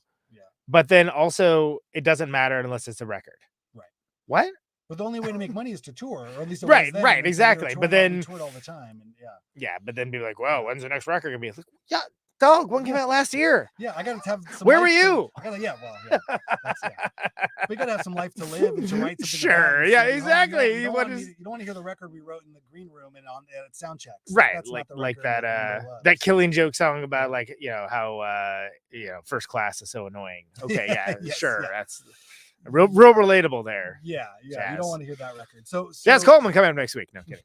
we so we It's okay. Martin Atkins told that story. So I'm not we toured the songs a bunch for Snares Like a Haircut, and really Sure, kind of try yeah. to just pressure treat them in that kind Yeah. of live setting, and so I feel like see that's what the fun works and way what to do doesn't, because there's always like there's Yeah. there's what works in the lab it. and there's what works in the world at large, right? Yeah, And there can be situations where you may be like, yeah, that one's fine. And they're like, oh, wait, this one's hitting really big. And then there's times where it's like, this is an all-time banger. This is one of the best songs ever made. And then you play it and it's like, yeah, but that's a lot of times why those first records are so good, because the band's been playing that material for years. So no matter what it is, you're just hitting it, coming in hot. You're hitting it really hard. Tested, right, the fans you know it. that one part, that big hook yep. you have. You know the ins and outs of each one, whatever they may be. You're trying to recreate that without putting it on its feet live. Yeah. For an extended period of time, more not just one show. You need weeks, if not months, if you can get it playing a. And if you're off in the space station with this, like, you have no frame of reference other than previous experience. Yeah. So, and again, I think kind of coming off of an Object, which is a very kind of abstracted sort of record, we had to figure out how to play that record live, and that was really fun. Like, kind of conceptual challenge of reimagining this. And we re-recorded that as a tape, but reimagined an Object live. And had letterpressed, hand cut, risographed, limited edition tapes recorded live in San Francisco. More art stuff. Yeah. And then more art object they art. There's a lot of that out there in the world. And then Snares Like a Haircut was really fun. It was a play on this idea that no matter where you're at in time, a snare drum on a record will give away when the record was made. Yes. Because there's a sound of snares are very unique. And just like in the same way you could see a picture of somebody and they all look like greasers. Why does that guy have a mullet? This was taken in the 80s. Right. You know what I mean? Yeah. You can wear all the right period. You can wear all the clothes, but the hair will always tell you what looks normal at that time. And the same with the snare says what sounds normal. Think of those SST records, the spot snare, the spot recorded snare, right? Versus like the gated snare, versus like piccolo snares. Exactly. Brendan Canty's snare in the first got Helmet. John Steiner's there. Yeah. Pang, pang. Yep. Yeah. So we kind of, we were nerding out as music nerds as we are. Yeah, sure. This idea, but I think it was a reflection just on time. I think we were looking at time now, moving on to a new place, and so that's what that record was kind of about in some ways, and other ways was just us having fun and playing live again. Yeah, just getting back to it. No big kerfuffle over it all, but we had a lot of fun. There's a piece of art on the cover and it works. Yeah. And then we did this amazing record called Goons Be Gone, which is our sort of follow-up. And again, that was 2020. That came out in the perfect time of June, the year of our Lord 2020, when nothing happened that year. Yeah. And it turns out nothing happened. Yeah. So when the Snares came out in 2018, we toured all of 2019 with it. Yeah. Got real excited right off of that road. The fall of 2019, we're like, this is going to be the best record. We're just going to keep this train rolling. Right. I got a guitar stashed in Amsterdam. I got a guitar stashed in Chicago. For all this touring we're going to do. We're going to be just touring like crazy. I got the best touring said we're going to follow success with success. Yes. Like the no age. 100% what's going to happen. The no age way. We never give up, never say die. Let's keep going. We're back, baby. We're touring. This is great. And and then we played 2 shows in Calgary. We played a show in Calgary and in Edmonton in January of 2020, which is a great time to be in Calgary and Edmonton in January. If you like mooses. Yeah. Mises. We multiple moose. Whatever. Snow and moose and squirrel. Yeah, exactly. I sound like a Boris Natasha. And so, and the record's ready to come out. We're so excited. We're getting press ready. We're doing all the fun stuff with it, making music videos, and then shut down. We're like, well, they offered us to not put the record out in June, and we thought, well, this can't last that long, right? Oh my How long is this pandemic thing going to really? It's a worldwide pandemic. Well, it'll be a rough couple weeks. Yeah, there's this guy Trump in the White House. He's not going to let everybody just die. No. People definitely won't deny the existence of it. That's for sure a thing that won't happen. You know what? It became that apocalyptic dartboard, right? Like, okay, who are bingo card? Like, right. Who got murder hornets? Who got exactly? The president is calling science, like magic. The president said to inject bleach. Yeah, right. Everyone's going to start drinking horse semen. It's fun, exactly. Sure. It's good for you. Yeah, it's good and it's good for you. No one could predict it. Certainly not us. We were a bunch of knuckleheads who didn't know anything about global virology. Right. So we put a record out, and it also had coincided with a week where everyone put the black squares on their Instagram in support of Black Lives Matter, which is a huge I remember this. Yes. Movement that needs to be talked about every day and absolutely presented. But it was not the time for 2 middle-aged white men to talk about a record that they made. And right. And we weren't going to tour on it anyway. It didn't matter. And there was bigger things going on in the world, so we didn't say shit about it. That was the right time to do, and we supported, the social movements that were happening at that time. Right. And, our record was not the most important thing to happen that year or that particular week. And so it was a very different kind of release, a very somber, very ninja mode, sort of like, well, we're just gonna. It's there if you want it. It's on the streamers, and again, it's the sombering sort of reality of like, even if we had jumped through all the hoops and we went on whatever version of like the talk show that we could be on, it still doesn't matter. I think selling records is a tough fucking business. I don't. It is, and the hardest thing is like every week there's a new thing that the world is now focusing on. That like it's only okay to focus on that thing, which is crazy because the idea of all this communication is supposed to be to create platforms for alternative models of expression and creativity, but that isn't actually what it's for. It's for zeitgeist flashpoint moments, often determined by what seem to be random happenstance. You've thought about this more than I have. I have no idea. I don't know what it is. Honestly. Like, I've been on both sides of it. You know what I mean? And it's essentially completely random. Yeah, I feel so in the weeds with all of it, which is fine. And again, it's that kind of thing of like, I think it's an awesome record. Jack City dug it. We put it out. We did a lot of fun stuff with it. And then the idea was like, well, we'll just follow it up. We're going to make this kind of, like before the pandemic, we finished, I think, recording most of Goons Be Gone. At least it was like June, 19. Right? If I remember right, it was like June. But we rolled into before the pandemic even happened. We rolled into the next record because again, like I said, we were ready to let's have another one. I'm just bringing that up because we released Dark Bastards I think in October. So if you right before the election, great idea. That's a great time to release a record, especially during pandemic. Mm-hmm. So, oh my god, it was a nightmare time for so many reasons. People were having many reasons. We joke, but people were dying. And it was in truckloads of bodies and all that. My life is very blessed, and I feel very protected by guardian angels or in some form of like, I don't deserve to have the life that I get to live. And so I've nothing, snarky or to say about it, but it's really, being a musician through that time was, like I said, record sales were really down, even if you're good, the streaming stuff happened. And then, at least we could always play live. That was something. Right. And then you can't. You can play acoustic guitar at your webcam. That's what you can do. Right. Yeah, I did a little of that. I broke down some songs. I had to play some. I mean, I love playing guitar. I play guitar daily just because it's fun. And so we got enough of them again out of frame. But... there's a couple guitars up there. Anyway, so we might as well play one or two, right? Exactly. I love it. So we built the studio here at the house where we are now, and so we had a bigger studio downtown for years, and we had a lot of fun playing and recording at. And then but before that, I mean, we were making what would become the most recent one, the one that came out was it last year, right? Yeah, or was it earlier this year? What year is this? No, it came out last fall. Okay. It is called, what year is this? I don't know. It's called People Helping People, which is a title we had in 2019. Yeah. And before the pandemic, we had this idea it was going to be our kind of like, more psychedelic, experimental sort of flavor because we had just done these two really fun live records that we'd already had fun touring the first one. We're going to have so much fun on the next one. Let's make a weird one to have in the hopper. We can start doing weirder songs, fold them into this great Goons 2020 world tour. And so we were ahead of the curve so much, and so with that half of People Helping People was recorded before the pandemic happened. And then once that happened, we realized we were going to have a lot more time to spend with this record if we'd like to. Yeah. We could spend a lot more time. You don't have to just like crank it out and just get it out there. It was already weird. And then it only got weirder through the thanks of home recording now. And, right. And so we had a lot of fun. Again, the technology is come so far, right? We had enough rope to hang ourselves with and had a good time doing it. It's a great record. It's not a pop record, I think where I think Goons Be Gone and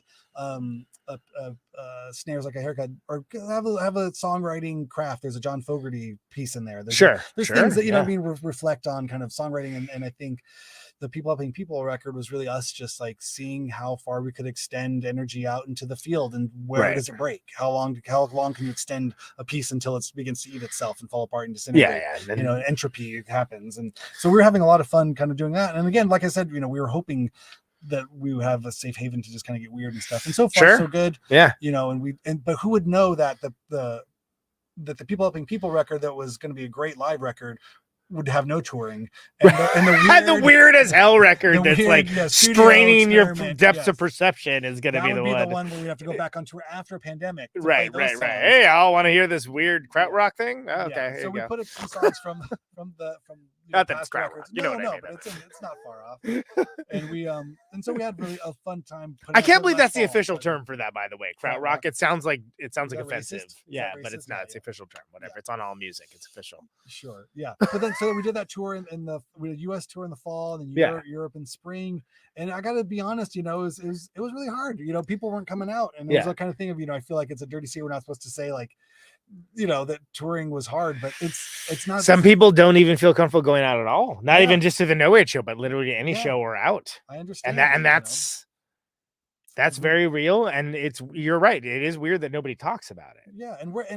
But it means more for the people that do come out, is what I've we noticed. had the people that came out were awesome and had so much energy and told us amazing stories Yeah. about their lives, and we felt we really had a great personal connection with them, and they bought Sure. and more people bought More merch. people They buy bought things, merch. and it was That's the great. thing. And we had a lot Yeah. of great stories. We had people coming from all over the world and from South America to see us in Canada, and I was like, crazy. it's like that happened more than once, and we're like, this is odd, like we would love to go to South America, like how do we Yeah. capitalize on Let this? us know. Like, Yeah, so I think we're excited. Who's got the hookup? Yeah, we're excited about doing more, but it's also it's disheartening, when you drive 6 to 8 hours and play for under 20 people. Yeah. Again, and it's like not that it's bad to play for those people, and I love those people. If that you're came up for us. 22 and like you're just in a $500 apartment and like whatever, that's fine. It's But great, and not even so but- much that our overhead has been what it is, but the fact of like I got 2 young kids. yeah, you have who- people depending on you. Yeah, and my wife's working and taking care of the kids, and me, playing with my best friend to a group of dedicated fans for not much money is really hard to justify when I got to come back and buy diapers and these kinds of things. And the world of it is what it is, and not that We do indeed live in this Well, society, absolutely. Yeah. unfortunately. So yeah. And I would, I don't know. I don't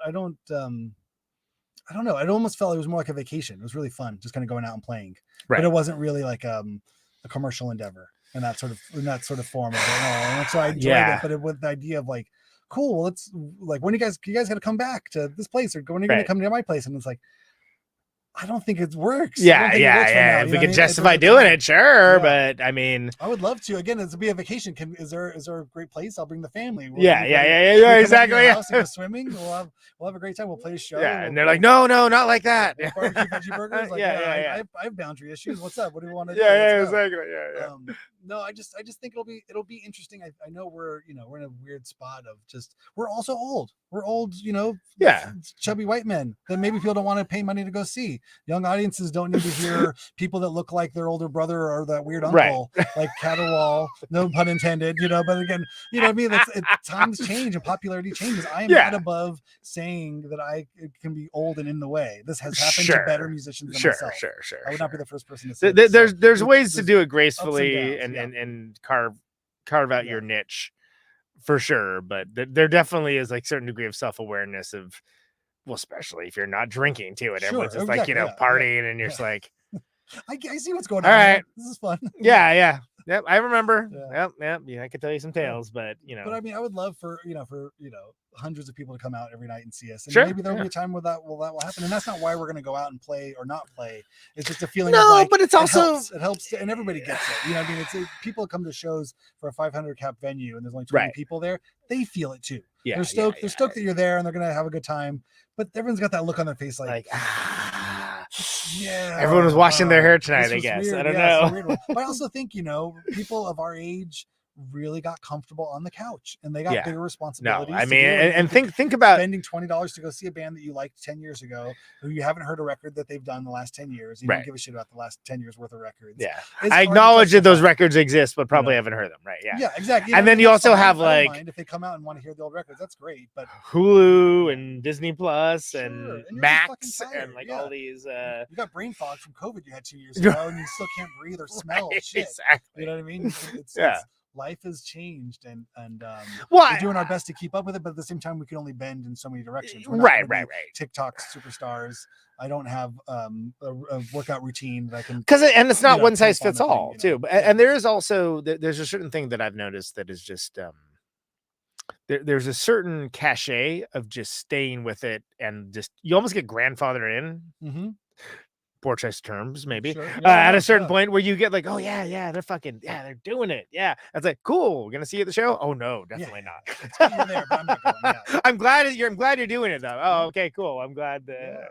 Cool. I mean, but again, like if you have any young people, tell them about the show because we need some people to be there. Yeah, but all things Watt, you know what I mean? I think the man is an inspiration on so many levels. Perfect he's example. Never stopped touring. He's a man. Never stopped. Never stopped. Yeah. And that's kind of like, but it's crazy. I mean, moments fade and momentum fades. But if you have something that's like built on, a certain expectation of quality and adventure, I think there's always going to be an audience for it. It may not be something that's sustainable career-wise, musically, right? And finding that middle ground and finding like what does and doesn't work. Not everyone can be the Melvins. No. Nor should they be. Nor should they try. Yeah, I mean, it's that's rarefied air up there. And Buzz and Dale do what they do very well, and they've been doing it a long time. They work constantly. Oh my God, they're constantly doing new stuff, and like whether an outsider acknowledges it or not. Sorry, I didn't mean to overlook. Yeah, sure. But like one of the reasons why is there's constantly like finding ways to keep it interesting for themselves and interesting for the people that they're that are in the Melvins army, right? And there's ways to do that that there are online ways for sure. Some artists I know are real busy on social media and stuff and like doing that. I hate it personally. I can't stand it. I'll do anything I can to avoid it. Yeah. By the way, follow us on social media. But it's about finding the avenues that work for you. Yeah. Well, I've been having a lot of fun, like I said, listening to podcasts and consuming podcasts. And when the idea came up of like, maybe I continue this thing I did on the Vans thing, that was a lot of fun because that was the first time I talked to people on air. And I was blown away by the friends who heard it that were like, you didn't suck. And I was like, really? Like, I wasn't really trying to do much. I was kind of just having a conversation like this on air. Right. And I feel comfortable, I think, through the years of just the desensitizing talking on a microphone in front of people. Like that doesn't scare me. Yeah. So, well, and that's the thing. Talk comfortably on a microphone. I'm like, if that's all you have to do, okay. That's the thing about this format is that it makes you think that like when done well, it sounds easy. Right. When done well, it sounds like, oh, anyone can do that. But the key is not everyone can do that. And so when I was talking earlier about this opening up of these technological solutions, opening up the format to people that didn't have the ability hardware wise or whatever to do it before, that's a mixed blessing because it's a good thing and it's maybe not a good thing as well because people also get enamored with hearing their own voice. So that said, I hate my own voice. Oh no, I can't stand my own. I know you do it live. You don't have to edit this. Exactly. I don't have to listen to it. Yeah, it's half the fun. And also, it just puts a pressure on me to make sure that I get it in the moment. Yeah. Because if I go the other way, I'll like Steely Dan it. I'll be like every and will be removed, everything, and then like next thing you know, like I'm down this rabbit hole of like never actually doing the show. I got an episode done, right? And for some people, maybe that works great, but that does not work for me, and it's not been my story and my what success I have found with this has not been what makes it special. Because the point of doing a show is to find out something that you do well. Find out what it is, first of all. And we don't always know that at the beginning. But when you find it, lean into it, dig into it and build on it. And that can be a humbling process. Yeah. Because you may think it's one thing. And you'll be convinced it's one thing. People will tell you it's one thing, and it's really another thing. Yeah. And it's you have to be okay with like that discovery being part of the process. And if you are, then you'll be on your and by the way, when people ask me for advice about their podcast, this is never the kind of stuff they ask for. It's always like, oh, how do I, use music and not get a copyright strike, stuff like that. Which that's the whole thing in itself. But like, just use your own music. Yeah, that's how you perfect. Yeah. Like, aren't you a musician? Why don't you just make some? Yeah. Don't you have a hard drive full of failed ideas that didn't go anywhere? Because what was so awesome about theme songs? It doesn't need to be long. No. God forbid, it should not be more than it should be like the 10 hint seconds. Hint of like something cool like that you're like, oh, and then it doesn't happen. Love it. But anyway, everybody should like if you're interested, and not just in this format, but for anything, you got to find out what makes it special. Like for me, it literally was like I'm making the kind of show I want to put into the world that like does not exist. And it wasn't just being the Mark Maron of whatever, because I've heard those shows and I'm like, cool, Mark Maron already does that. We don't need you to do that as well. Right. And I it's whatever works for different folks, and it's not going to be the same path for everyone, which is annoying because people want like the cheat code for it. But I think the hyphenate idea is fantastic. Oh, thanks. Because again, maybe I'm biased being one, right? But I'm like, the first thing I thought of is, why hasn't anyone done this before? It's a fun idea. That's a great idea. It's the idea of the cross-pollination of stuff. And I think there's ways to juice it where it's like, whoa, you're the brain surgeon who also wakeboards. Right, exactly. It goes a little too off. I'm limitations. This first batch of whatever, if we're gonna call it a season or whatever it is, sure, it's really just people I was able to call or through friends of friends. Yeah, it's very niche, which I think reflects me, which I think there is some of that. Like it's people I want to have a conversation. I hate to break it to you, dog. The whole format's niche. Yeah, exactly. No, I think that's one thing I have observed. I don't have too many big ideas, but some of them I do understand. Like I think looking at things like the Oscars, which I used to love the Oscars, and now I realize it doesn't reflect the way people consume culture, because there's no one monoculture. You can't have one award show because there is no one thing that everybody does. Everything is so balkanized. Yeah. Everything is so. Are you allowed to say that? Okay? I just said it, so it's too late. Conan Neutron canceled. Subgenre of a subgenre.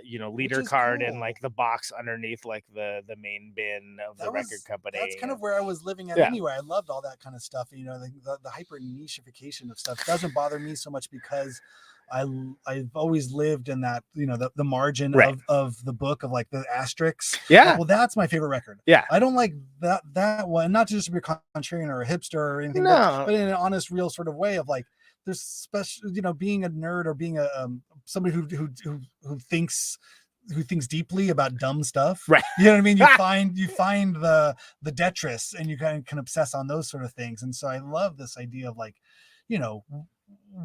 where can this go, and talking to other people. And I always think that was like zine culture, I'm not sold that I was like absolutely actively participating, but I would come across them in record stores and just I did. It away was and fine. stuff. Yeah. You know what I mean? I had a handful of them. And you know what that means today? People are like, what's a zine? Right.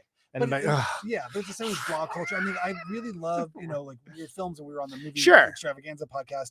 And one thing I've been hip to through listening to other podcasts is, we don't have the brick and mortar thing anymore where you used to there was and you have like the clerk that's like, my tastes are your tastes, tell me what I should check out next. The video store employee, the record store employee, the bookstore employee. I've bemoaned that to the degree that I feel bored with myself saying these old man shaking his fist at the cloud kind of stuff. But what I've started to do is like, well, what is it now? It's Redbox. It's getting weird on YouTube and looking for different stuff and finding things. There's a lot of rabbit holes that are out there that exist, but I don't like scrolling and clicking. I don't have that as much fun doing that as I did going to physical places. That's just not. It doesn't have that same adventure button. It doesn't hit that adventure button of me driving far and parking somewhere weird and going to a weird building and talking to weird people about weird things. I like to do that. However, that doesn't exist. Those places are few and far between. So I have to, if I want to be interested at all of what's still going on, I need to embrace a little bit more the online communities that do exist and find an engagement point with those things where I can start to itch that sort of like weird button and discover things that are like, I like these weird things. I can still go there. Well, and I think you're doing the right thing too, because you're identifying what it is by also identifying what it isn't at the same time. Because a lot of times when people start shows, they don't necessarily have an idea. They want, like, I want to be the biggest podcast in the world. Great. Well, that means nothing. Like that means that, but if you're like, I want to like cover these specific topics and these kinds of things and have these kinds of conversations that, reveal this kind of stuff to this kind of audience, that's great. Because the more niche are, the more likely it is, contrarianly enough, it will actually be successful, because people will be like, whoa, you need to check out this podcast. It's cool. Like, so weird. It's kind of random, but like and people are like, whoa, that sounds interesting. That sounds cool. That sounds neat.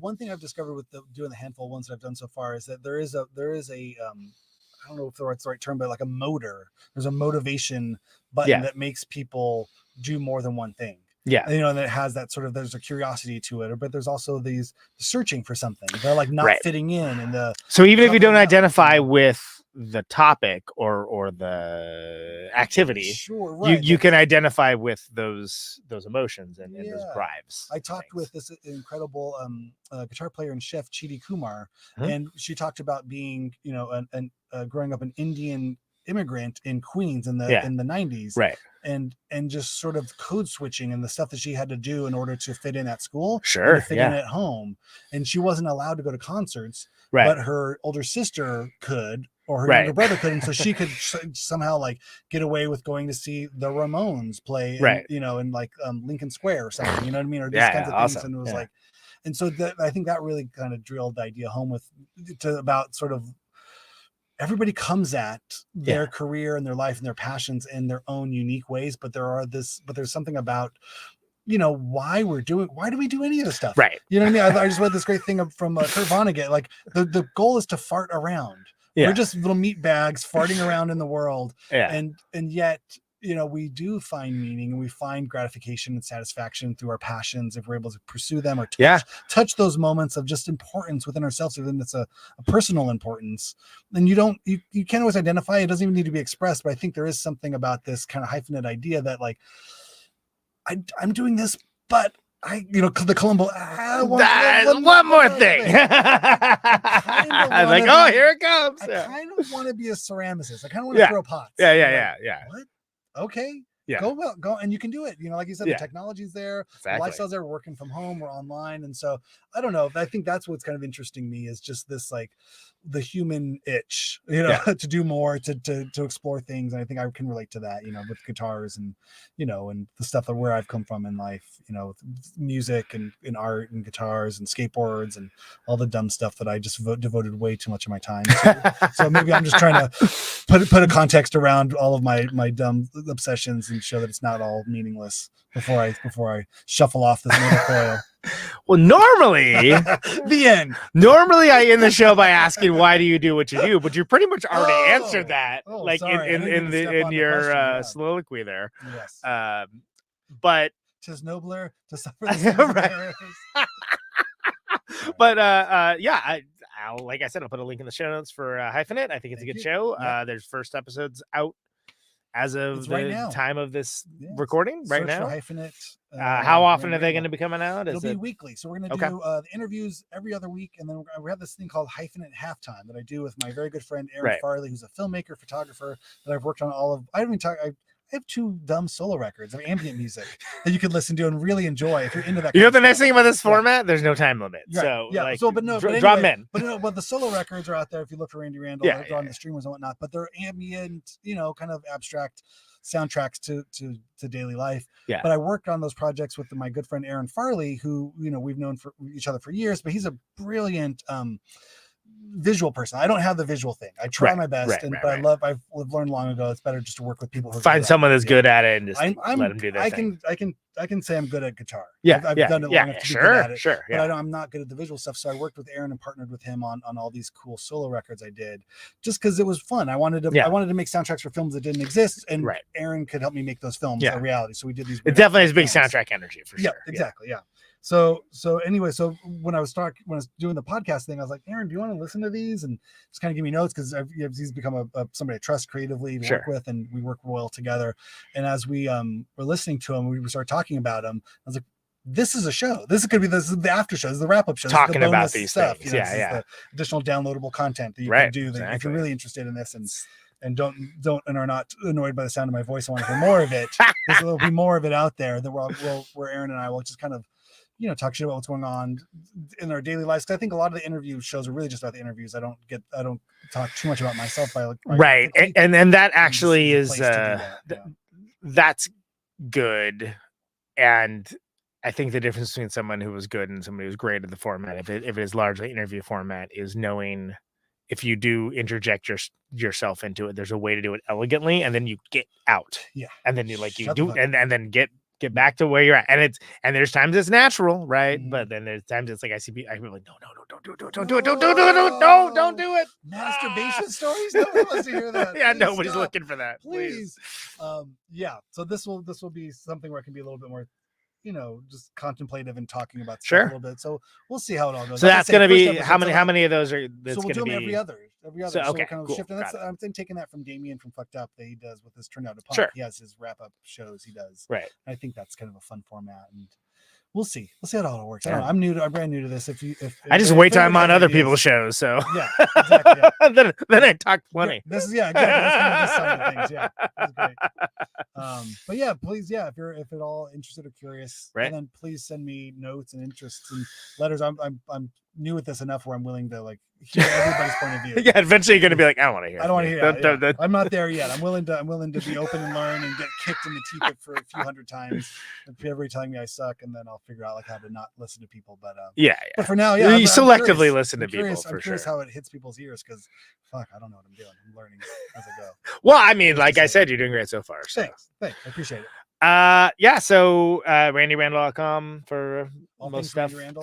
Yep. Hyphenate. RuinousMedia.com. Ruinous Media for /hyphenate for all the stuff. You can sign up to win a Death by Audio pedal. You can Yeah. subscribe. You can be on a mailing list that I'll probably send mail. Do Yeah. you do that? Do you mail people things? No.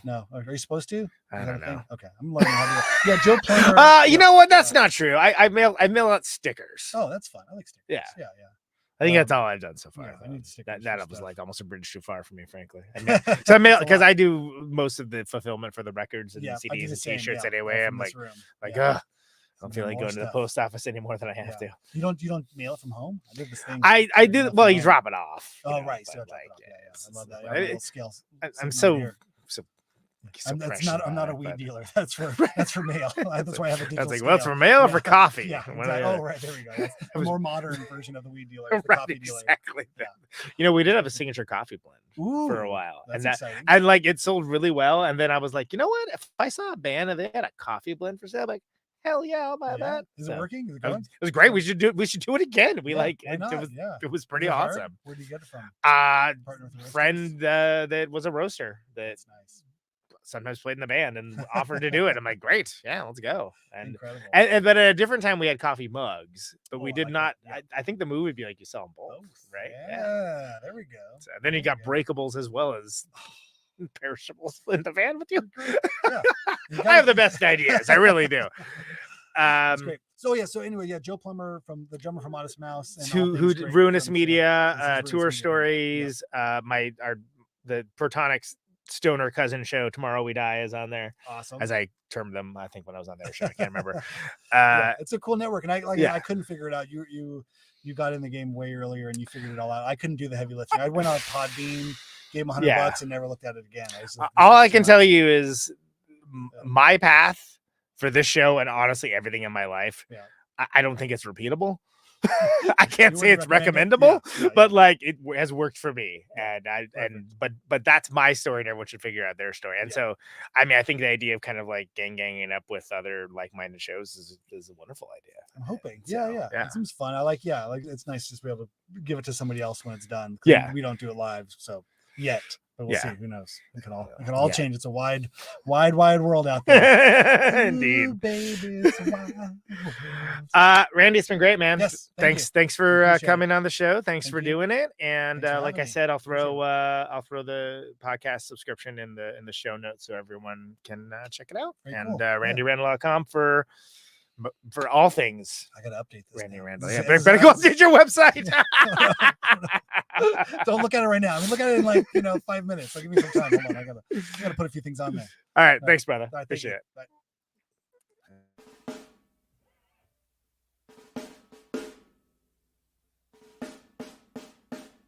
Is this thing on? All right, so there you go. Show notes. Like I said, hit up Hyphenate with Randy Randall, RandyRandall.com. It's on Ruinous Media. This has been another award-winning, episode of Protonic Reversal, brought to you live on location. It's at ProtonicReversal.com, as you know, always for the archives. No ads, no sponsors, no kidding, always free. But if you do want to support the show and get episodes sooner, $1 a month at patreon.com/Reversal will gladly achieve that goal. Please like, subscribe on your platform of choice if you don't already. Share the episodes around. All that helps people find the show. It's It's a darn nice thing to do, really. I always appreciate hearing feedback from folks who are listening to the shows, especially if it's positive. And, just generally, we got a lot of stuff coming on. I think it's next week's Sleepy Town Gorilla Museum. I think it might be. I think that is next. Yeah, it is. Huh. Cool. That should be a good one. Signing off. My card from God Bullies and Thrall coming back on. Eugene Robinson of Oxbow coming back on. Just keep it subscribed. There's plenty of this stuff going on. New Neutron Secret Friends split LP with Long being revealed to the world on Monday. You heard it here first, folks. Go check that out. Learn Curve Records. Anything else? I think it's plenty. Oh, we got some Secret Friends tour dates coming up as well. But yeah, just keep it subscribed, and appreciate all y'all for hanging with it and being a participant in this show. So as always, just stay safe out there. No? Can you hear me now? Check you later. Out on Route 128, you're dark and lonely. I got my radio on. Can you hear me now? Can you hear me now?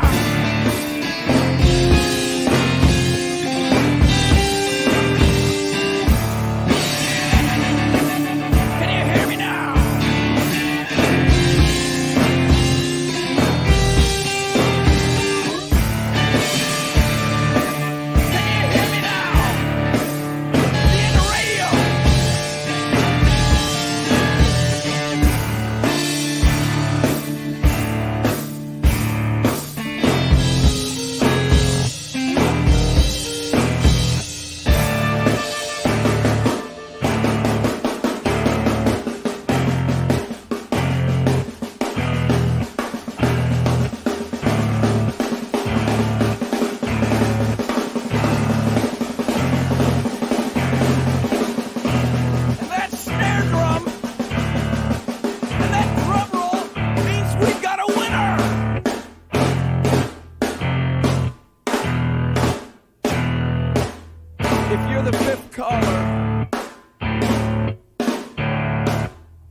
Welcome to my top 10.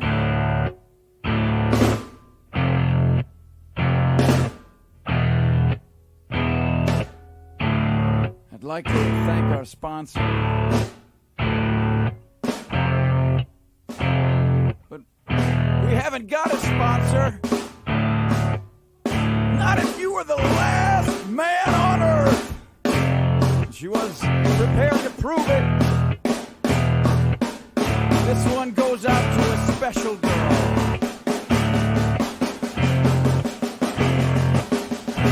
But there is no special girl.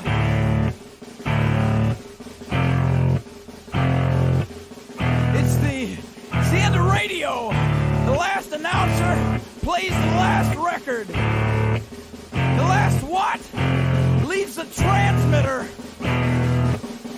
Circles the globe in search of a listener. Can you hear me now? Can you hear me now?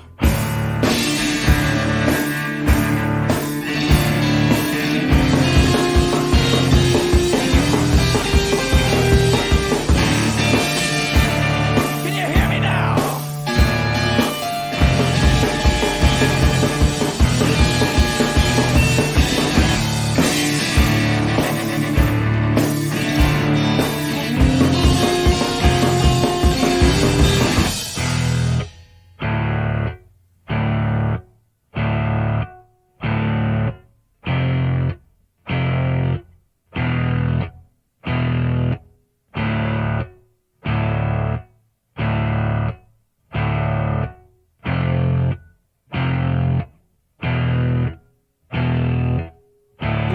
really broadcasting if there's no one there to receive? It's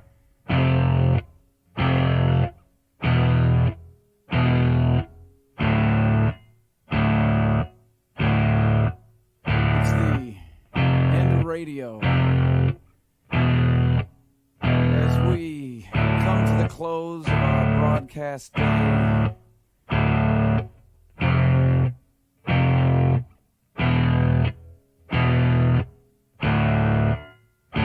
got my radio on.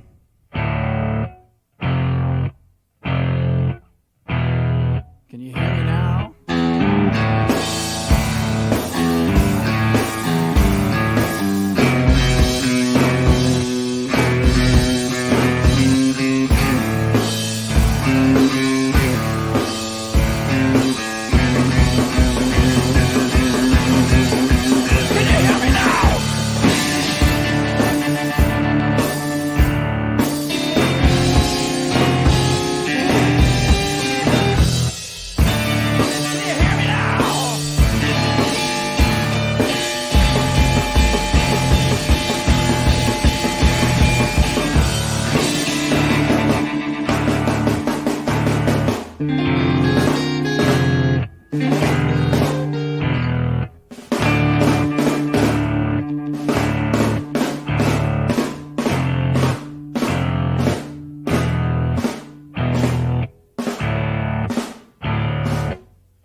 This is a test! If this had been a real emergency, hey, hey!